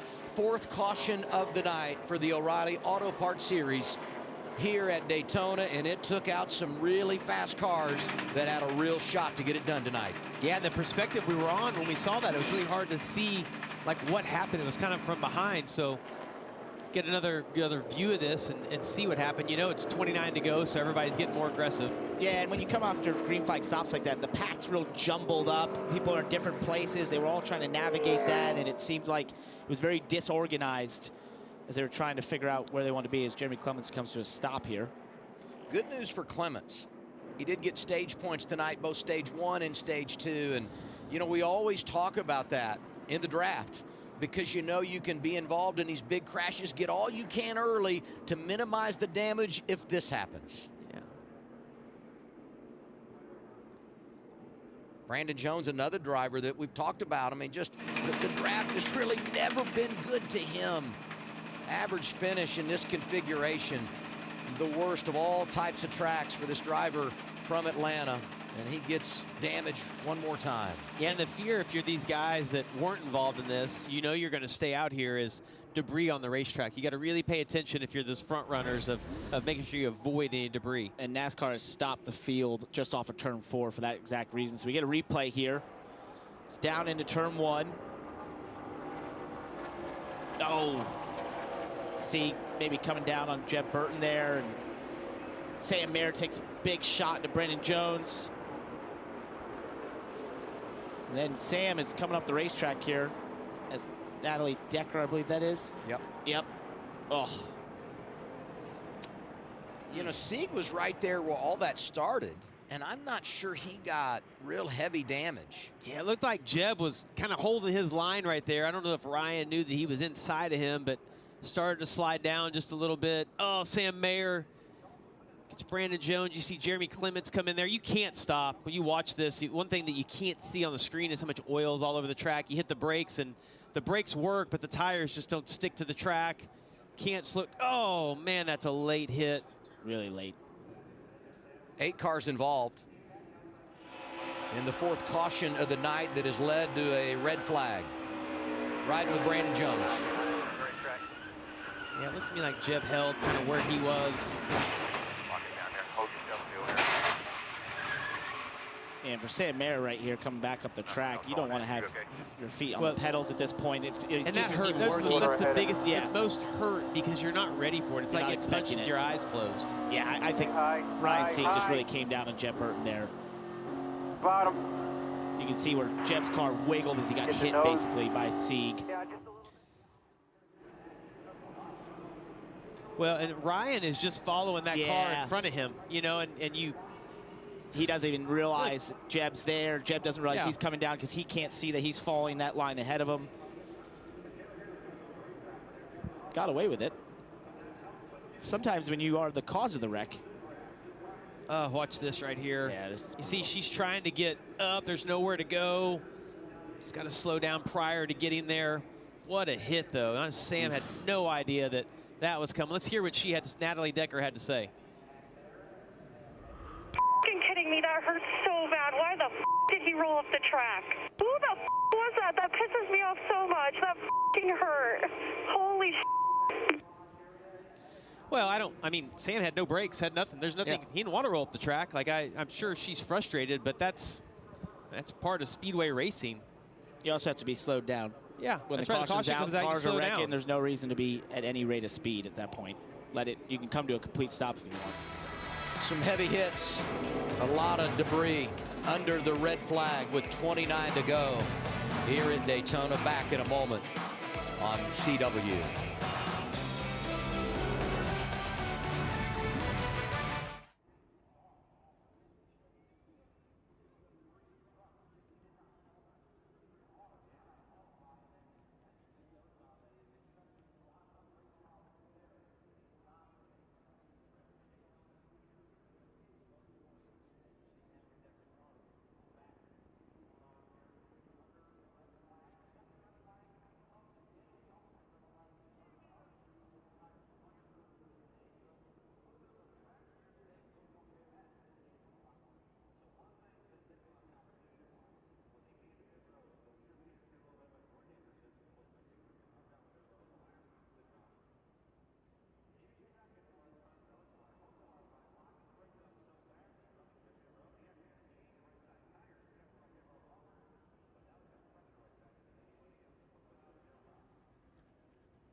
It's the perfect time to fuel up with Arby's new $7.99 meat and 3 box. Arby's is giving you a whole lot of food with a classic roast beef or crispy fish sandwich and 3 delicious sides. That's more meal for your money. Scan the QR code to order now in the Arby's app. Arby's, we have the meats. That's a lot of sauce in those cans. Yes. That's about the amount you use for half the meal. I like the horsey sauce. That's what I was going to say. Are you Yeah. barbecue or horsey? I'm a horsey guy. I like a mixture of both. Yeah, that's creative. Little combo. Drink it like a milkshake. Maybe they'll call that the McMurray sauce, right? You have your own. Yeah. Car sitting idle here under the red flag, 29 laps to go. 24 of 38 vehicles in this race have been damaged tonight. It's been unbelievable. Down to Kim. Yeah, and Austin Hill sweeping the stages, looks to be the favor, but there might be some issues. That car not handling to his liking. Take a listen to the in-car audio courtesy of Starkey. It doesn't look like I'm the only one. It looks like the 31 and even the 2 lead. They come off the 4 and get tight and get snappy loose. I'm like really bad right now. I'm loose entry and then really tight exit of 4 and it gets really snappy loose on me. And then he continued to say he's so snappy. In fact, he feels like he might crash on his own. He told the team, I think tire wear is an issue. He's like, I'm not sure if the track is aged or what. My front tires feel worn out. He did tell crew chief Chad Haney, I don't want to lose track position coming in for tires, so I don't know what the right call is. The team telling them they're going to talk about it and then give him a decision. Well, you got to do one or the other, right? I mean, you're either going to have to keep your track position, or if you think it's that important, you still have 29 laps to go. I got to think we're going to have another caution. Maybe you come in and put tires on. And he's also had the best air the entire time as he's led this race. Now, obviously, he had a little bit of dirty air right there, but I think this was a conversation coming in this race throughout this weekend. Justin Allgaier was preaching to his crew about thinking this would be about handling. They did a lot of those fuel-only stops. If you're further back, maybe you do take those tires and give yourself that chance to move around. I think what we saw in the truck race last night, what we're seeing here tonight, what he described is what I've seen out of almost every car. Walking off of 4, wiggles, they seem really out of the racetrack. Well, and I don't know what role this would play in your decision to pit here, but you have to factor in a little bit the amount of cars. Attrition rate. Yeah, that's right. How few there are, and that's just less cars you have to pass. They're at an enormous disadvantage. It's easier to get by them. And here's the other thing to put this in perspective. When we return to the green flag, it's basically going to be like stage 2. So there is time to get there. Yeah, I mean, 26 cars I count right there on the track. There's 6 or 8 of those that have to pit or go to the back because they had damage in the wreck. I mean, if you do come in a pit, you're not going to be too far back. It'd be fun to watch him do it and see if he can drive back to the front. Jesse Love leading under the red flag. This our 4th caution of the night that put us under the red. 8 vehicles involved. Tons of damage tonight at Daytona.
Welcome back to Daytona International Speedway. 29 to go in the final stage and still under the red flag here. I'm now at the Infield Care Center with Sam Mayer, and you were kind of an innocent bystander in all of it. What'd you see out there? Just a lot of tire smoke. I mean, that's usually how it goes here. Definitely a bummer. Everyone at Haas Factory team worked their tails off to get the Audubon Chevy out there, and it was so fast. I was so proud, you know, to have that much speed, and oh, that's not good. Look out, bud. Look out. Oh, there's a car there. That's a bummer. You said you didn't know who you hit. I had no idea. Now I feel even worse for Brandon. That sucks. But yeah, just really proud of everybody. The car was so fast, so proud. And that one didn't feel very good either. That one wasn't very nice. That was really unfortunate. But just, I'm okay. We're all good. We're going to move on to Atlanta, do the exact same thing, just not wreck. Disappointing ending for Sam Mayer, Adam. Yeah, rough night for Sam Mayer. We're still under the red flag, but they are firing the engines here at Daytona. You know, it was a sad offseason for all those around the O'Reilly Auto Parts Series. Michael Annett passed away. The Iowa native drove for Junior Motorsports and won right here at Daytona in 2019. We send our condolences. We also lost Greg Biffle, a champion, Daytona winner, Hall of Fame finalist, and major contributor to the NASCAR community. Greg will be missed, along with the others involved in that tragic December plane crash. We lift our hearts to all.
Going to be about 25 laps to go for the O'Reilly Auto Parts Series when we return to the green flag here at Daytona. Remind everybody, Daytona 500 moved up an hour tomorrow because of potential inclement weather in Central Florida. So get ready to go for the Great American Race. It's sold out and coverage begins tomorrow on Fox at 1:30 Eastern Time. Justin Allgaier made his way in, looking for back-to-back top 10s in the Daytona 500, driving for Dale Jr. And we'll see if anybody comes down pit road here. Austin Hill says, yes, I will. Thank you very much. How about it, Kim? Yeah, and we heard that in-car audio earlier just complaining about the handling in that car, calling it snappy and thinking maybe it was a tire wear issue. They went back and forth on what to do. Chad Haney ultimately saying to his driver, I feel like I can hear the answer in your voice, so brings him down for 4 fresh Goodyear tires. Sunoco fuel, Corey Day topping off right there as well. I like the Smart call move for Austin Hill, and here's why. He's been able to win these races multiple different ways. Here's just another one to add to that. It's going to be fun to watch him if that car is handling well. We'll see the speed in it. You've had the dominant car. Most of this field has been involved in a wreck. You feel pretty confident he's going to be able to drive himself back up there. Give him the confidence of 4 fresh tires, a little adjustment, and let him do what he does best. And the one thing he has on his side is everyone knows how fast he is. So when he pulls out, you're just going to have people that want to go with you because they know the direction you're going. And that was the most frustrating thing in the world if you weren't the guy that ever followed. Trust me, it was so annoying. But he'd drive to the field so easily because everyone wanted to go with him. You said you like it for him. I like it for us. Yeah, let's go to Carla. Yeah, thanks, Adam. Another car involved in that big crash, the 51 of Jeremy Clements. You told me off camera, you said that was mayhem. Yeah, unfortunately it was. It sucks, really. You know, we had a fast all-South electric, one-stop convenience store Chevy, and nothing to show for it, but it's crashed all the heck. So, I don't know, that's Daytona for you. All I could tell was the 39. Oh, I'm seeing a oh, yeah. Man, I thought I had it cleared, and I didn't. All I saw was the 39 get spun, and then it was mayhem, like I said. So it's unfortunate. Didn't get through it. That sucks. I wanted to start out the season better than that, but at least we had a fast car. We'll go to Atlanta and try to regroup and run up front there. Thanks, Adam. Yeah, he'll be a good one next week, too. Talked about his success in the draft, won here in the summertime a few years ago to Jeremy Clements. And, you know, we don't root for drivers, but he's one of those that you just hate it when it doesn't go well because he is such a good dude. So's this guy, Jesse Love, reigning champion, won here at Daytona a season ago and trying to go back-to-back. And it's time for Starkey Radio Communications. Let's check it out. You know, it would be very diabolically smart would be if 21 goes over to 31 and tells them that they'll go bottom with them, and then they take us to 31 to go bottom, and then 21 comes top with us. We play those games. I think they're on to all of our nonsense by this point. It is a good idea, though. Scan the QR code or visit Starkey.com to find a hearing provider near you. Back down to Dylan. Well, you heard Jesse on the radio there talk about getting linked up with the 21 in the top lane. They really would like to stay in that top lane. Earlier in the race, Jesse said when he gets on the bottom and he drags back to try to get a push, he's basically all the way out of the gas and still doesn't feel like he can get somebody connected. So being back in traffic is not ideal for them. Now, Danny Stockman, the crew chief on the left, they made a big chassis change the last stop, and that helped. But still, I think expect the two to be aggressive to stay at the front and then definitely in the top lane if they can help that, Carla. Yeah, thanks, Dylan. Obviously, Natalie Decker involved in that crash, pretty vocal on the radio. Are you okay after that? Yeah, I'm feeling okay now. I just want to say thank you so much to TN Dickinson's. This is our first race in NASCAR, and I just really hope they had a good time. I had a great time up until that happened. It really sucked. My spotter was telling me to whoa up, slow up, and it looked like we were going to be clear of it, and then at the last second, the 41 rolled back, and it was just too late, and I was committed to the high side. That sucks. I just hate it for everyone back at the shop. They worked so hard. Wow, that's some big flames. They worked so hard to get this car here. Everything felt last minute. Everyone was working really good at the shop to get this car here. All I can say is just thank you to the team and TN Dickinson's for everything, and I can't wait to get back to the track again. Glad you're okay. Thanks. It was a year ago that she gave birth to her son Levi. This February, racing here at Daytona, and unfortunately doesn't get the payoff. Well, this isn't good. Uh-oh. No. Yep. Oh, he can't even run slow. You see that car. Bring it to us. That's a good move. He's probably already doing that. Hopefully there's no oil leaking out of it right there. I think that's just tire smoke and the suspension damage he has. That's why you see him being all squirrely. Here we go with the choose. Lane Perkins goes behind 3 RCR affiliate cars on the bottom. teammate there, Jesse Love, and Blaine Perkins. What a run tonight. 40 laps inside the top 10, stage points in both stage 1 and stage 2, and coming off a career best finish in the draft last fall. He was 6th at Talladega Superspeedway. Now our golden moment, brought to you by Golden Corral. This is like almost a replay of that other HendrickCars.com car, Corey Day. Roger Cruz gets put 3 wide and gets sideways here, touches Taylor Gray there a little bit, but hangs on to it, saves it. After this, he kind of slipped to the back, maybe got his breath back a little bit. That wasn't it, but he does right now own the Xfinity fastest lap. We changed the championship format in 2026, but that element of scoring didn't go away. It still pays a point. Max points in a race now, 76. If you win, you get 55. 10 points apiece stage 1 and stage 2 to get you to 75. And if you can lay down the fastest lap, that's one more, getting you to 76 potential points in a race. So as I look at our scoring monitor, we talked about how far back was Austin Hill going to go, and not very far. He's going to line up 12th on this restart with 4 tires. I like the position he's in. I think that was worth the gamble if he didn't feel like he could get back to the front where he was. You right on board with him right here, you see.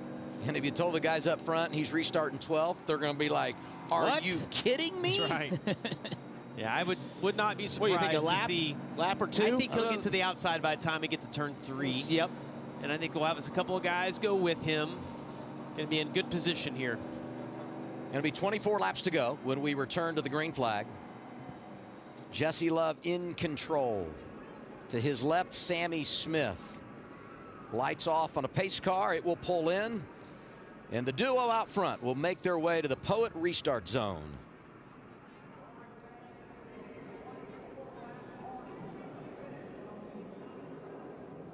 And as we get the restart, we go full throttle with sound gear. No commentary, just pure racing. Wherever sound is a problem, Sound Gear has a solution. Scan the QR code to head to soundgear.com and learn more.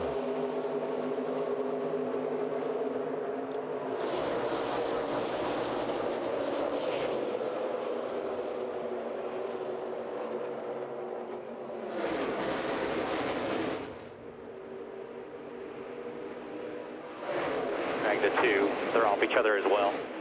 Half off both sides. 1 off to the 1. Close up to half. We're catching those leaders, checking up just a little bit here. On you tight. On you tight. Back off you half. We caught those first 2 rows quick right there. 3/4 out starts.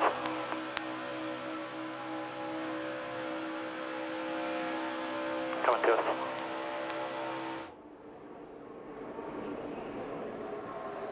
We saw there on board of Austin Hill, he got into the back of Corey Day, who has that damage on the rear bumper. There was nothing to push. It just compressed the whole thing into the car. So Austin Hill wanted to go the outside. It just didn't work. We'll see it here. So he catches Corey Day. It's a bit of a checkup. Just compresses that bumper and it pops right back out. But that could have been his run. Just an amazing opportunity for him because of how much they were checking up, but there just wasn't enough room. You see he's now on the bottom behind Jeb Burton. Hold on, Jeb. Big run right here on the inside. I think I'd prefer to be on the outside through this, but we're going to see the handling of that car. Hopefully he's going to be a little bit better because of the tires he's put on. 12th on the restart. Across the finish line this time, 6th. You might be right, Parker. It might be only 2 or 3 laps before he gets back to the front. And the way he does this, he'll tell you he takes every run available. He doesn't hesitate when there is a run. You mentioned going to the top. Well, for him, it's top, bottom. It doesn't matter. Wherever the run generates, he's going there. Good night for Jordan Anderson Racing. Jeb Burton, Blaine Perkins, both inside the top 5. There it is, to the middle. Get up behind your teammate right here. Going to be in a great position. Look at that. Jesse Love picks him up. They've got Blaine Perkins on the outside.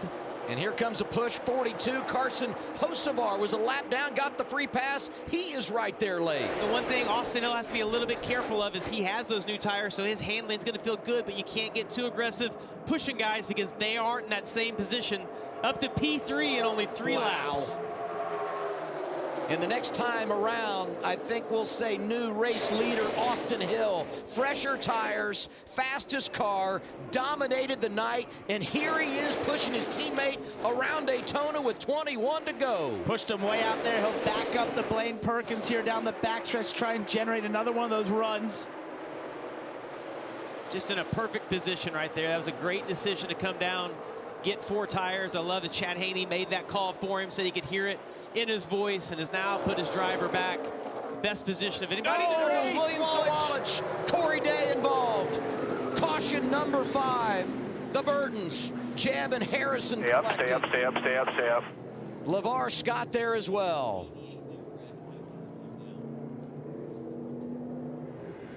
Kyle Sieg able to tiptoe around. Some hard hits there. Ooh, got a bunch more good cars. Look at that jet. We talked about Austin Hill being right behind him a lap before. Yep. You got to be a little bit lucky at these type tracks. Corey Day's luck has finally run out. He did an awesome job, though, all day long. Problem for Corey Day, he didn't get the stage points. William Sawalich did, so it'd take a big hit to start the season in that 17. You mentioned Jeb had the 21 right behind him, but he got sort of crossed up off of 2, and it just didn't work out for him down the backstretch, and that was his chance to maybe use that momentum. Oh, the grass is on fire. Oh, were they right in time? So what are we at, 70%, 75% A the lot, field? I think is now? the word we'll use now. A lot. A lot. Let's not get into percentages. math. We don't even need math. We just know it's a lot. Taylor Gray, been a pretty good drafter, 2 nights in a row, in contention late, involved in a crash. Same scenario for him last night in the Craftsman Truck Series event. Yeah, Joe Gibbs Racing has tore up a lot of cars here. We saw the 19 early on, and Brandon Jones in that last wreck. Now Taylor Gray. Big hit for that 54. Well, Parker, let's take a look back and see what started all this heading down into turn 3. Oh, it just looks like bad tap. The cars are so unsettled right there. William Sawalich was in 8th at the time. Looked like Corey Day maybe just seemed like he was in his left rear a little bit from that angle. And I didn't see the was there contact on Just entry? that he was there I to the didn't left see that side. on entry. I just saw the 18 get loose. Yeah, there it is. Yeah. It's just in the bumper, and the cars are so unsettled at that point on the entry of the corner. Any tap, especially in that left rear, you almost take away the air from the spoiler. It's almost impossible to hold on to from William Sawalich's position. Tell you what, if we get another look at that, I want you to watch Raja Karuth. He's going to be just behind this, and he gets into it a little bit, but I want you to watch how good of a job he does. He has a little contact here. Watch him slow down, though. All these cars are wrecking in front of him. He's still slowing down. Look, Sawalich is actually going to pass him back, going the wrong direction. Perfect job by him to get slowed down, save that car. He's got a little damage to the nose, but great job in that environment. And he maintained his position out by the wall, so you can see everything in front of you and everything down to your left. So you'll see that right here. Man, maybe, gosh, it's as close as can be. It's as close as can be. Looks like just the air got the 18 loose. Even that move where he goes across the rear bumper, when you do that in these cars, I did that to Austin Hill at Talladega 2 years ago, and I felt like I never touched him. But it's that exact thing where if you go from the right to the left, at that moment you take the air off their spoiler, and it almost just, that car is going to go around.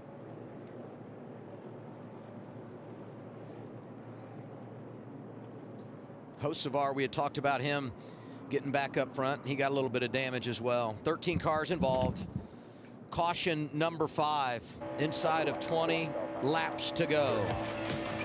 Riding here with Jeff Burton. A couple of wins in the draft for him. His dad, Ward, a champion in the Daytona 500. He's here today, but the 27 is banged up. As we close on the end here at the World Center of Racing.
The Whelen caution lights are on, the same Whelen emergency lights and sirens you see on the safety vehicles here at the track are protecting first responders and communities all across America.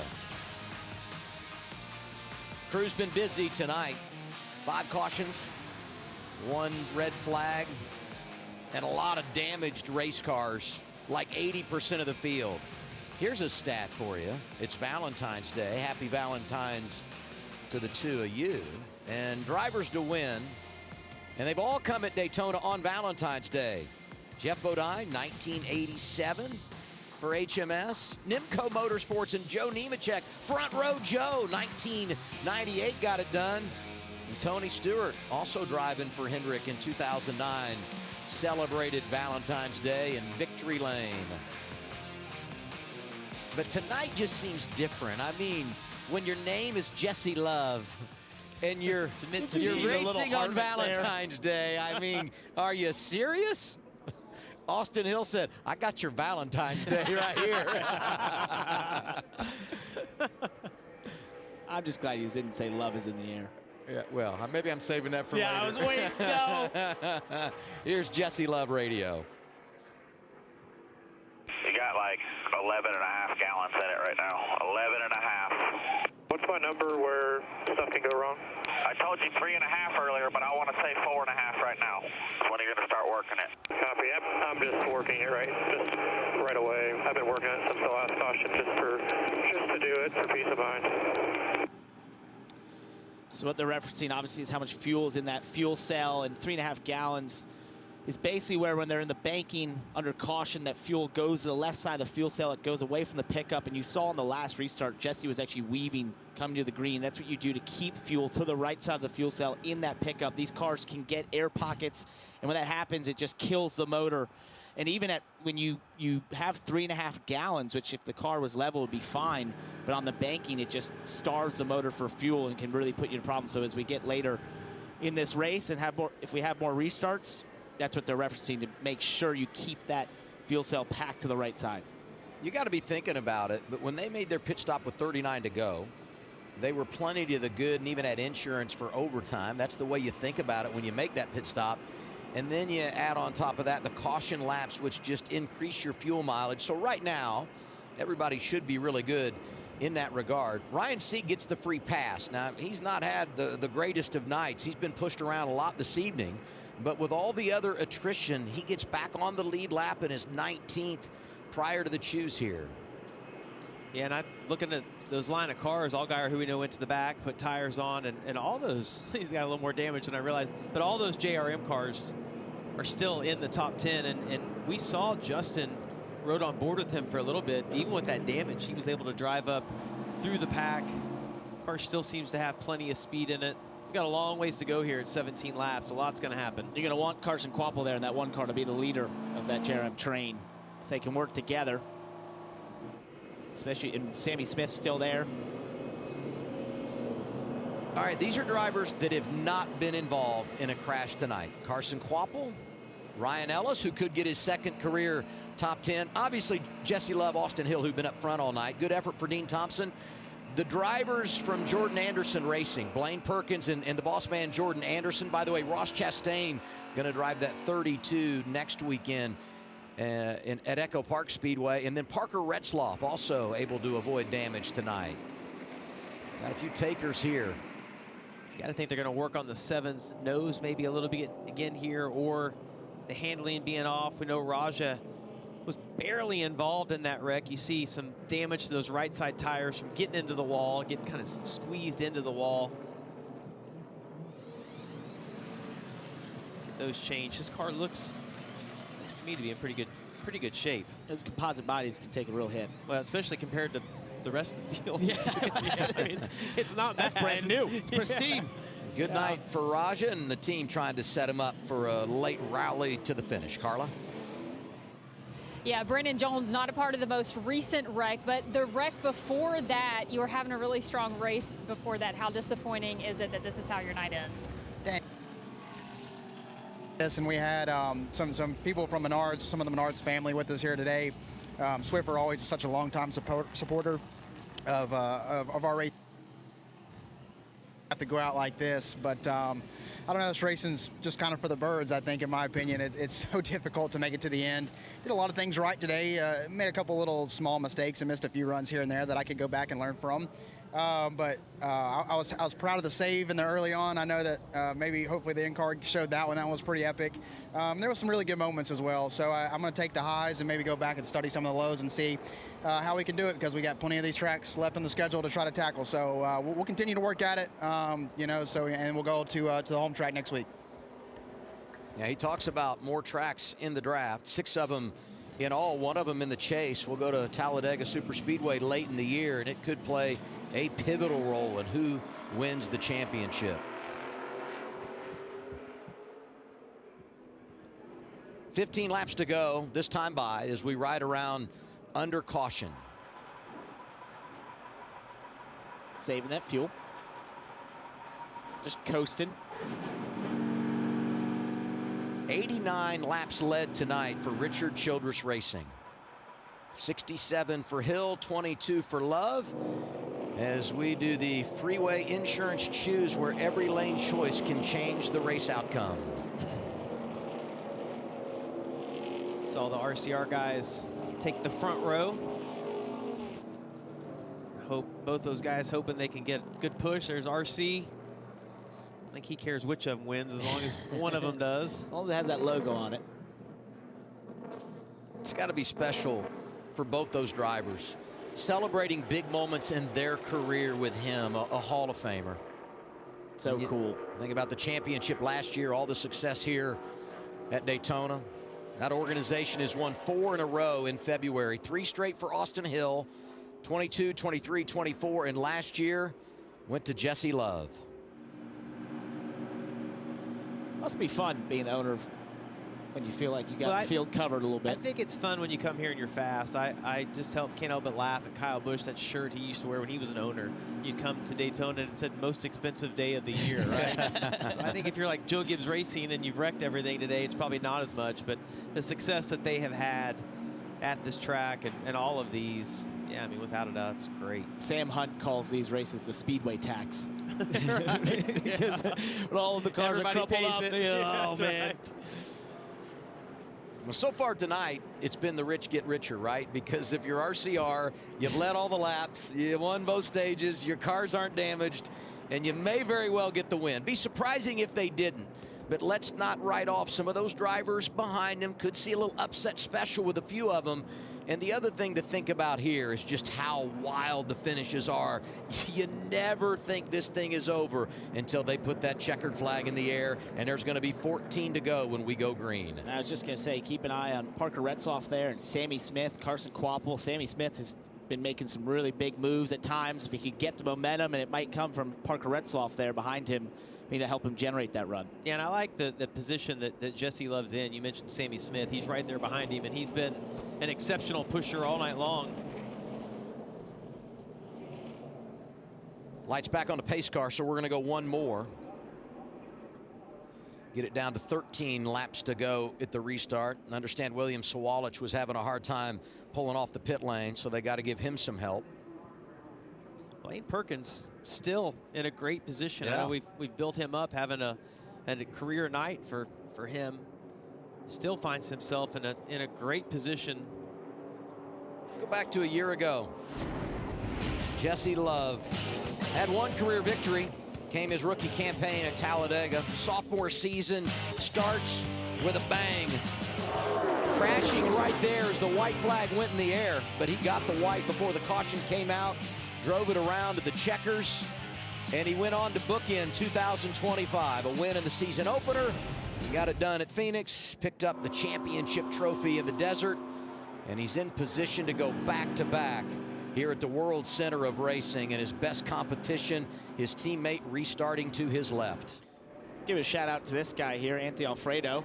Talked about been a long weekend. Long weekend for him. They didn't qualify in his main ride, the 96 for Viking Motorsports. That second car they started, Cesar Baccarella and Alpha Prime were nice enough to let him hop in this number 4 car, currently sitting 9th in the top 10. Just a little bit of damage, but with everything that's happened tonight, maybe it could end with pretty good. A great finish to the night, Carla. Thanks, Parker. Yeah, Taylor Gray just leaving the infield care center. What happened out there? Yeah, just wrong place, wrong time. Just guys getting impatient. But end of the day, I feel like we had a really fast Operation 300 GR Supra. I can't thank everyone from Joe Gibbs Racing and Toyota Racing for working hard all off season and bringing fast race cars to the track. So gonna move on to next week in Atlanta. Yeah, Taylor just wrong place at the right time. You see the contact right there with Corey Day, nowhere for him to go. I always felt like when you came to these places, it was like a 50-50. You know, I mean, that's honestly what makes the RCR results here so incredible. Finish 3 or 4 of these in a row, much less be in victory lane. 5 cautions tonight. Will there be another? 13 laps to go, and it's time to settle it. Well, there'll be no holding back now. With 14 laps to go, it's going to be really fun to watch these 2 RCR guys manage it. Jesse Love, the control car, as they hit the pole restart zone. Look at Sammy Smith already on him. Pushing hard right now into the 2 car. Don't write Sammy off. Second here in August. Really good in the draft. Attached. Austin Hill's going to be in a good position. We'll see if he can get side drafted. You see the 2 getting all over that quarter panel, trying to drag him back. Get that little bit of a push again from the outside lane. Who can get hooked up? Retzloff's going to get to the back of the 8 here. Going to give him a shove to get those connected. If you're Sammy, you don't want to let that 21 get there. Oh, get down and side draft him.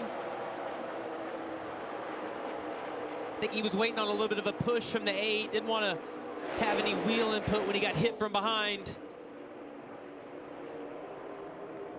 Top looks just a little bit more organized to me. Still some decent energy up there despite all the problems tonight.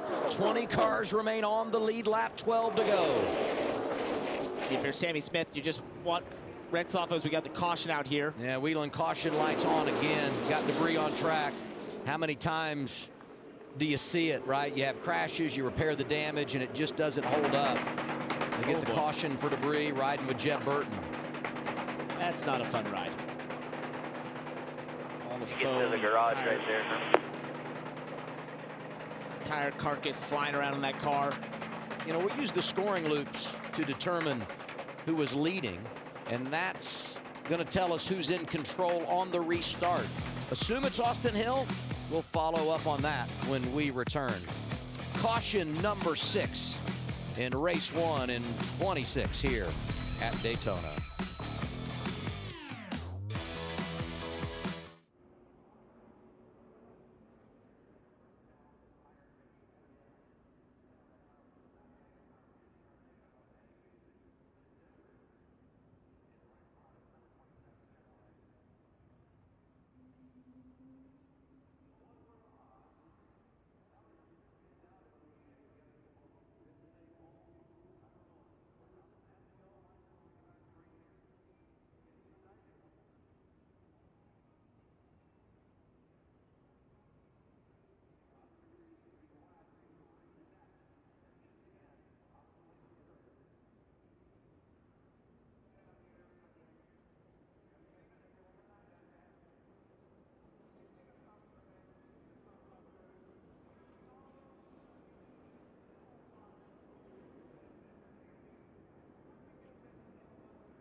The fastest growing cable news network in all of television is News Nation. News Nation respects all Americans and is news for all Americans. To find News Nation on your screen, go to newsnationnow.com. Here we go, fellas. Gonna be inside at 10 to go. A little restart, season opener. This is what it's all about. Winning at Daytona. 21 cars on the lead lap. Free pass goes to Patrick Staropoli. And still anybody's guess how it'll shake out. The favorites, no doubt, Austin Hill and Jesse Love. And it will be Austin Hill who's in control. But we want this to run at least 4 or 5 laps. We don't just want the green-white checker, because it takes a few laps to get the cars up to speed and for guys to start making decisions. And I'd like to see this go green the rest of the way. It's bad news for the rest of the field that Austin Hill got the lead there on that caution. How about that 21, Kim? Yeah, you mentioned Austin Hill in control. He'll have the first choice in terms of lanes. What does he think about what the best lane's going to be? Here was the radio communication on the 21. I think I need bottom here. I mean, when it gets down to the end of this thing, top always just seems like everyone's trying to everybody over. At least the bottom, you have to push the guy in front of you, and you're going to be connected better.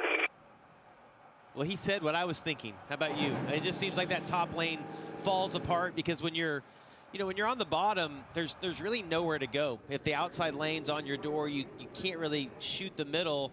But if you're towards the back and you're in that outside lane, it gets down to these last few laps, you throw a Hail Mary. You just take a chance at it. Let's go back down to the medical center in Carla. Yeah, some big saves from Corey Day throughout this race, but not enough to evade the latest wreck. Corey, how are you feeling about your night before that happened? Yeah, I mean, minus the spin off of 4, I thought I was, learning a lot, and I thought our car was really good. So, yeah, just unfortunate there. The replay I saw, I couldn't, quite see what happened before that. I don't know if I got pushed into the 18 or packed enough air on him getting loose, or I got into him. I don't know. I couldn't really tell. So, yeah, I hate that. I feel like I was one of the main causes of that. So, yeah, I feel terrible. But, yeah, just thanks to all my guys and the whole Hendrick Cars team for working so hard. We'll go get them next week in Atlanta. You're getting acquainted with the super speedways. What'd you learn about your car tonight? Yeah, just kind of, it was really loose there before I crashed. So that was just a balance thing that unfortunately you have to be in race trim to feel. And yeah, made an adjustment, thought we got it really good. And yeah, just after that, kind of a little more draggy after I hit the wall. But other than that, I thought it was really good. So yeah, I wish we could have got out of that one. Day ends early for Corey Day. Dylan? Carla, just want to give another attaboy to Parker Retzlaff. We've talked a little bit about him and the struggles of his teammate Anthony Alfredo earlier. When I talked to Parker earlier this afternoon, he said they fully expected the 96 car to be better than they were, because the 96 car has got some newer chassis components, so they were all kind of puzzled why this car actually ended up being the faster of the 2 cars. But Parker has done a great job to keep his nose clean, and he's in the mix. Remember, he's been in the mix on the Cup Series races at this racetrack as well, in the O'Reilly Auto Parts Series, and a great team for him with Viking Motorsports. Danny Eflin, the crew chief who led AM Racing and Harrison Burton last year, and Doug Campbell is his spotter, who spotted Austin Cindric to a Daytona 500 victory. So all the right pieces in place for the 99. Parker Retzlaff at Atlanta just last year was in position So close, late in that race with a huge monster run. Dylan mentioned also in the Cup race here, pushed Harrison Burton. See the choose results. Retzlaff goes to that bottom lane behind Perkins and race leader Austin Hill. Choose with 9 to go, 8 remaining when we go green. This will be interesting if Carson Kvapil can push Sammy Smith a little better than Parker Retzlaff was right here. That was a problem on the top lane. I like the bottom row, but I like the pushing in the top row. And it's a crapshoot right here, right? Because if those guys can get hooked up in the outside, all Jesse Love has to do is just get clear of Austin Hill's bumper and be able to move down in front of him and then start kind of managing those lanes. And we've watched both of those guys, once they got to the lead, I don't know that the other guy's been able to pass them for the lead. So the race right here is to break the plane of that front bumper of the car beside you and then start managing. Yeah, nobody's really been able to create the momentum needed to get by those two, and they get control of the field. Does your heart start beating fast right now? Like, It I feel does like a little bit. Every time I watch these, it doesn't matter if we're here in the booth or if I'm watching at home, I just know the excitement, right, of being inside the car. And I think it's almost harder for me to watch than it was to actually sit in the car and drive. I was going to say, my heart rate is higher now than I would right? be in one of those cars at the moment. Yeah, totally agree. At least I control I know what I'm doing in there. It's so exciting to be in the position to be able to win one of these races when it comes down to the end. Any of those guys in the top 6, have a legitimate shot depending on how this restart goes, and it's what you've worked all winter for, is to be in a position right now to go win at Daytona. Talking about the guys on the front row, but there are drivers in the top 10 that have never won. Could be a life-changing moment about to unfold for them. 8 laps to go, time to settle it here at Daytona. Austin Hill, Jesse Love, front row.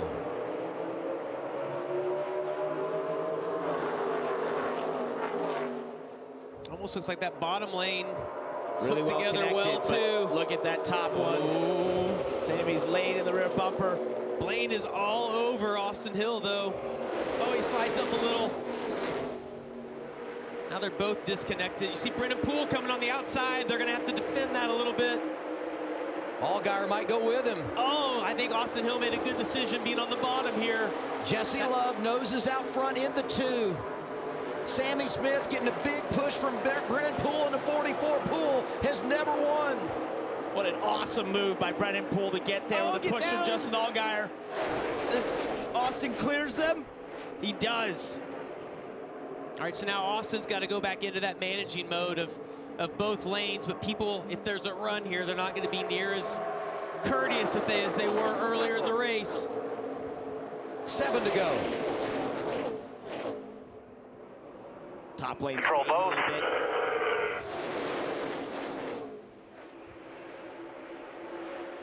Although that was an awesome move by Brennan Poole, I don't think it's what Sammy Smith wanted to see in his mirror when he had Carson Kvapil there to push him. A little bit of a run on the outside. See Jesse Love stalls out. See, kind of got right beside Blaine Perkins. Big shot there from Sammy Smith behind. Brennan Poole into the back of the 8. Look at Love darting around in the 2. And he's just trying to on the inside.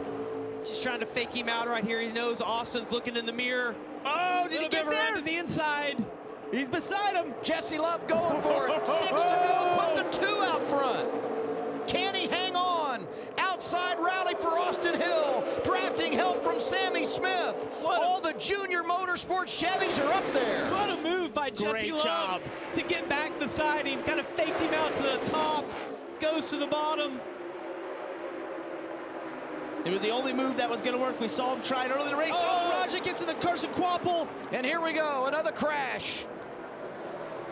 Hocevar going for a slide.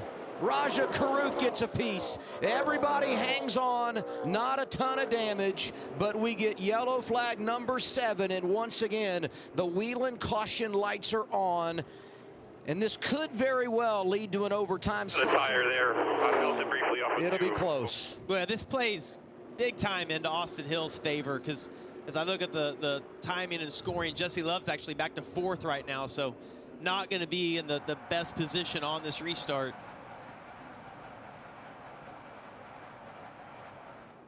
What a restart by Brennan Poole. Yeah, get on the outside, so cool. Drove up through there. Yeah, I mean, Justin Allgaier saw him, went with him, and it really put Carson Kvapil in a bad position. He got stuck in the middle. He didn't stay connected to the 8 there, and I think that really hurt the top lane a little bit, but Jesse Love was still able to gain the momentum. As we look back at the replay here, Raja Caruth was back in 10th, about 5 cars back to the top lane.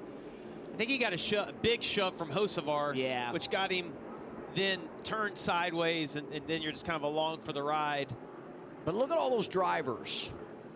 Underdog teams just trying to get to the finish line and make something out of this wild card race, and they're able to avoid any big damage and now in position to finish it off. I don't know, as I looked at that, it almost looked like the 88 was coming down the track before Hocevar even got into him. We'll take a look at that one more time. Honestly, I think he had a left rear flat tire. Watch when he gets spun around here. Left rear was down. I think the left rear was flat.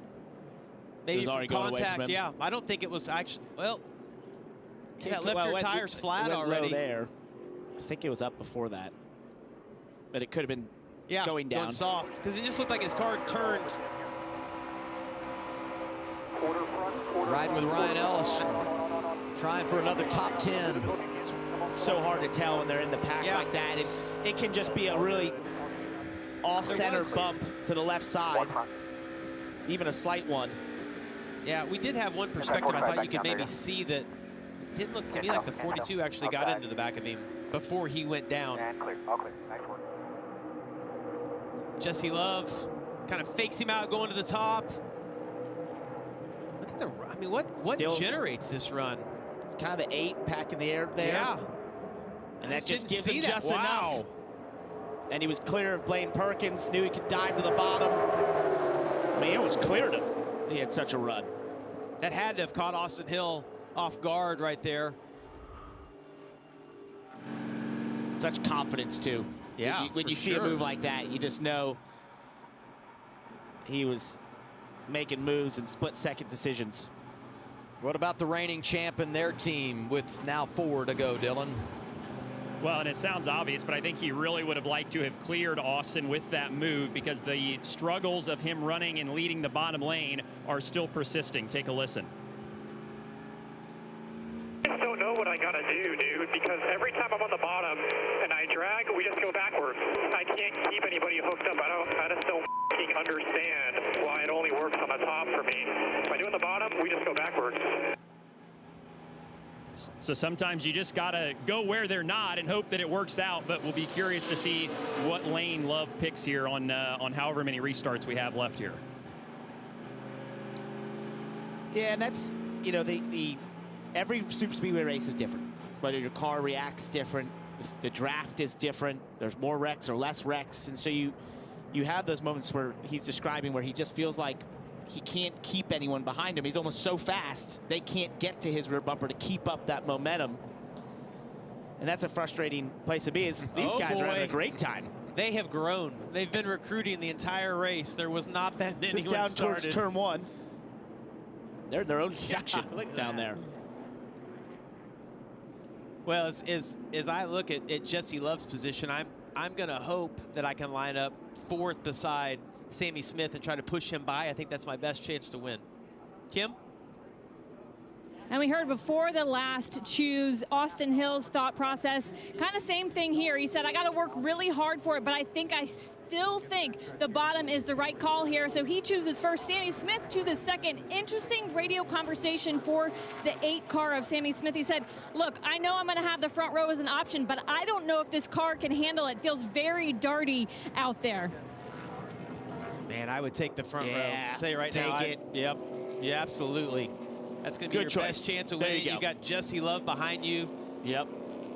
And I think Jesse Love's best chance of winning is to try to push Sammy as all far the out way as he to can. the lead. Yeah, that's going to be his best shot. By the way, we'll go green with 2 to go, but this is not overtime. Just finishing it out in regulation here unless we get another caution. Something else to think about for Austin Hill is Brennan Poole hasn't been in this position all day long. And it does take a little bit of practice to get that down. It's not hard to go up and hit the guy, but it's hard to go up and be gentle enough that you can stay attached to him. I know Brennan knows how to do it, but he hasn't done it a lot today. So that could play a factor into this. Jesse Love has been doing that all day long. And what a huge night it could be for Brennan Poole and Huge. Alpha Prime. And, you know, for all the smaller teams, this night, not alone, you know, let alone the points that you could get on a big night. It's the highest paying race of the year. It's massive to a smaller team like that to have a great finish here. He's put himself in a great position. Prior to the choose, there were 11 drivers in the top 15 that have never won in the O'Reilly Auto Parts Series. How about that? Wow. Could be a difference maker here tonight. And if they win it, they will earn it because they're going to have to beat the best all time. Austin Hill in control. 2 laps to go. I can tell you guys are excited. Parker's swaying, and Adam stood up. I'm just moving with the cars here. I can tell, yeah. I'm hoping they keep that fuel pack to the right side of the fuel cell. Something to think about here as they chase this trophy. Once the white flag comes out, next flag ends the race. I mean, you gotta make your move. Be the leader. Absolutely. Because if you're not the leader and you wait, caution comes out, it's over. Which is why in Sammy Smith's position, you take the front row. Right. You can't leave anything up for chance. The chance is you could get a monster run, have the caution come out after white flag, and you're the winner. Chandler Smith won here in the trucks last night. He was 6th at turn 3. You can rally from behind. 2 laps to go. Out front, Austin Hill, Sammy Smith. Here we go one more time. Austin had his hand out the window to try and instruct Brennan Poole when to go. Brennan's there. Both of them hooked up on the front row. You see the 2 connected big today. shove out there on Sammy Smith. Can they stay connected? That's the key here. Allgaier hanging in that inside lane. Quapple going wide in the 1. Everybody tucked together down the back straightaway. And the 1 car on the outside looks just like Poole on the last restart. Oh, that totally erased the run for the outside. Brendan Poole pushes Austin Hill out. They got it detached down into 3. But you don't want to get too far out because you become a setting duck for everybody else that's coming. Those front 4 in a great position right here. See Brendan trying to get to the outside of Austin Hill. We've seen nobody be able to do that all day long. So loose there. White flag is out, 1 lap to go, sponsored by Credit One Bank. Next flag ends the race. Austin Hill trying to finish it. Gosh, if the 7 can get connected to Brendan Poole, can he get him enough of a push to get him up beside? They've come disconnected now. Brendan's got to back up here. There's plenty of time. Back it up. So hard to do. Here's the push. So hard to do. Here's Jordan Anderson is there. Ryan Sieg is there. Big push for Justin Allgaier. Here comes Jordan Anderson in the 32. Wow, what a run by the 32 on the inside, but they've pushed Austin Hill out now. Who does Sieg push here? Could they generate enough? 7's in a great position if they can stay locked together. Off of turn 4. This is it at Daytona. Here comes Austin Hill. He gets his 4th victory at the World Center of Racing. What a finish. Wow. Oh my God, I love you, boys! Dude. Oh my God, I wouldn't want to do it with anybody else. This 21 team is so much fun. Oh man, Derek. That. Well, he just keeps proving over and over again. You know, obviously RCR we know has the best cars, but Austin Hill continues to put himself in the right position at the right time. They took a chance, put 4 tires on, and were still able to get back to the front. Love him or hate him, you can't deny that this guy has an incredible skill set at this style of racing. Yes, he's got some of the fastest cars, but that's a part of the equation. Yeah. He just does everything correct. He manages the front of the field so well in those late race moments down the backstretch there, made every correct move to cover each of those runs and ends up in victory lane. It's just amazing. He is the draft dominator. Great job. Great teamwork right there. Austin, Derek, hell of a job. They're referring to Derek, his spotter, who also spots for Kyle Busch on Sundays.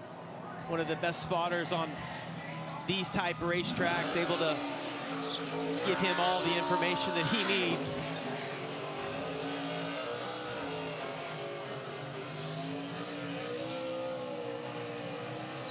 It's a great shot. He's pretty used to it by now. Yeah, he's a pro for sure. Got his spot for the burnout each time.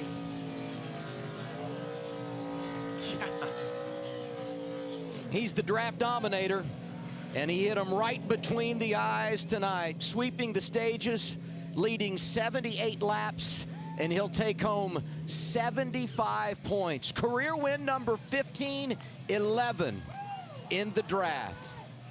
Austin Hill from Winston, Georgia, is just special when it comes to this.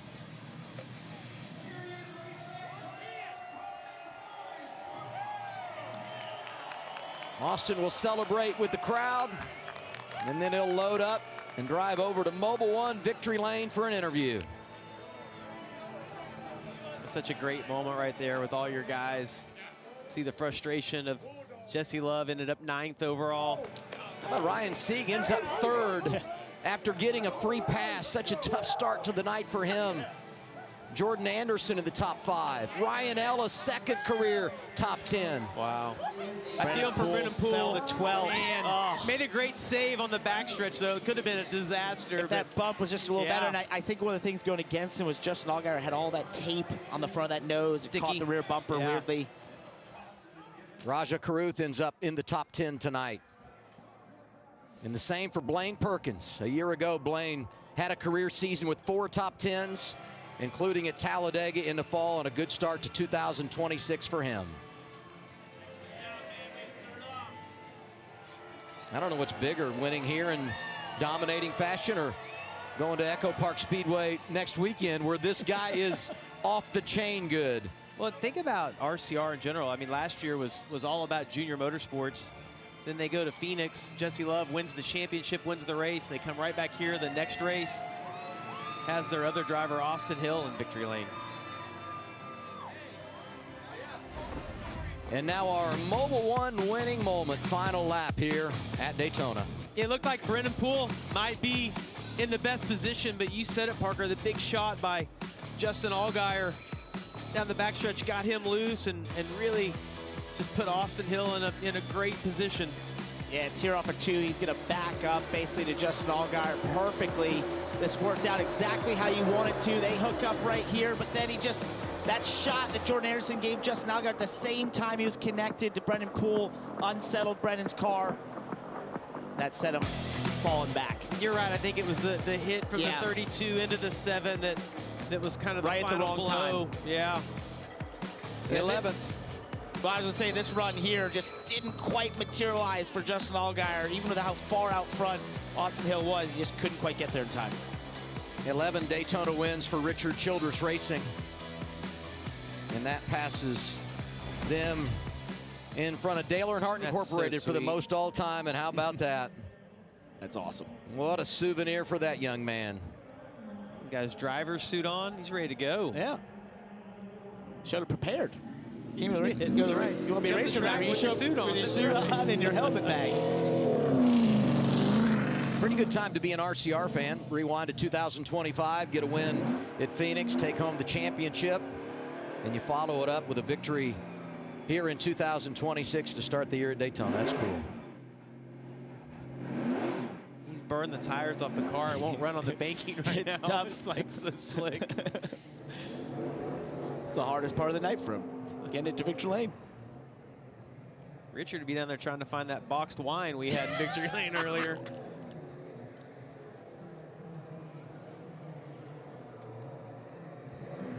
So you win on Saturday night, and tomorrow Richard Childress gets geared up for the Daytona 500. Kyle Busch starts on the pole. To say he's got a pretty good starting spot for Sunday. He's my pick to win. Kyle Busch? Yeah, this week.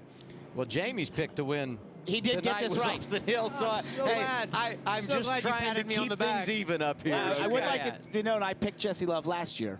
You did, So, okay. Yeah. Basically, if you pick an RCR, you got a 50. You got a 50 good shot. That's right.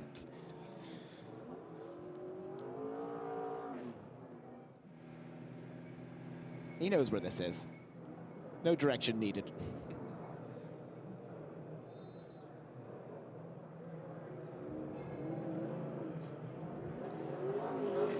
He's a dad, and while he spent some quality family time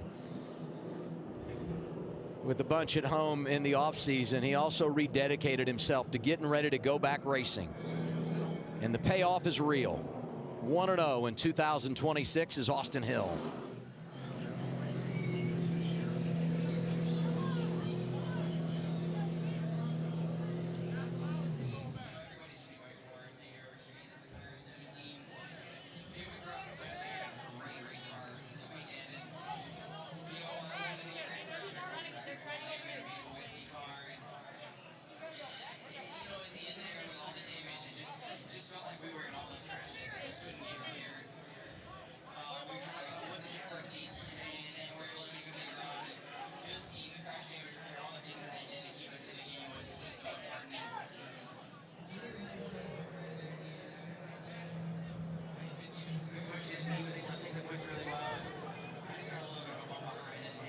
And welcome to Mobil 1 Victory Lane, Austin Hill. Getting his 11th career drafting track win.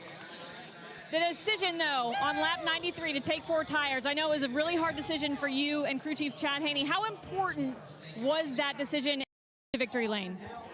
Yeah, I mean, I love these guys, man. Everybody on this Bennett Chevrolet, everybody RCR, ECR, CT Springs, everyone that makes this possible. There's a lot of other sponsors that I'm not talking about right now, but yeah, you know, for me, when we went back out after the green flag stop, I just kept getting really tight off of 4, and I'd get really loose, and I'm like, man, if it comes down to the end of this thing and I'm getting pushed hard, I don't think I'm going to win the race. I think I'm going to end up wrecked. And that's what I love about this team. They believe in me. I believe in them. I know Chad Haney, my crew chief on the box, he was like, man, it's a really tough decision to go from being in 3rd to go back to 14th or whatever it was we restarted. But it just goes to show how good this team is. We had that restart. Nobody was going middle, and I'm like, sure, I'll take it. Drove right up through there, and then I wanted to work with my teammate there at the end, Jesse, but I just knew that the bottom was going to surge, or I felt like it was. The top lane always gets discombobulated, and they move around a lot, and everyone's trying to screw everybody over. So I just thought the bottom lane was probably the best thing for me. Thought I messed up on the white flag lap off of 2. I got way out, and luckily I was able to make the block on the 7. Then I almost missed the block on whoever the blue car was. Yeah, here it is right here. I almost missed this block, and right when I got down, he gave me a shot. I had to save the car, but and then after that, it was just hammered down and just hoping that they wouldn't get back to me. So Daytona's been so good to me. I love this place, and it's always fun to win and always fun to be here in Victory Lane talking to you. Enjoy it. Thank you. A near perfect day here at the World Center of Racing for Austin Hill. And if you want an idea of what makes him so good, he was able to recall every single one of those blocks and moves. Didn't quite know that was Jordan Anderson there, but he knew it was a blue car. It's pretty impressive. It's a familiar scene. You come to Central Florida to open up the O'Reilly Auto Parts Series season. 21 car leads a bunch of laps, wins stages, and he gets the trophy. Austin Hill celebrating again.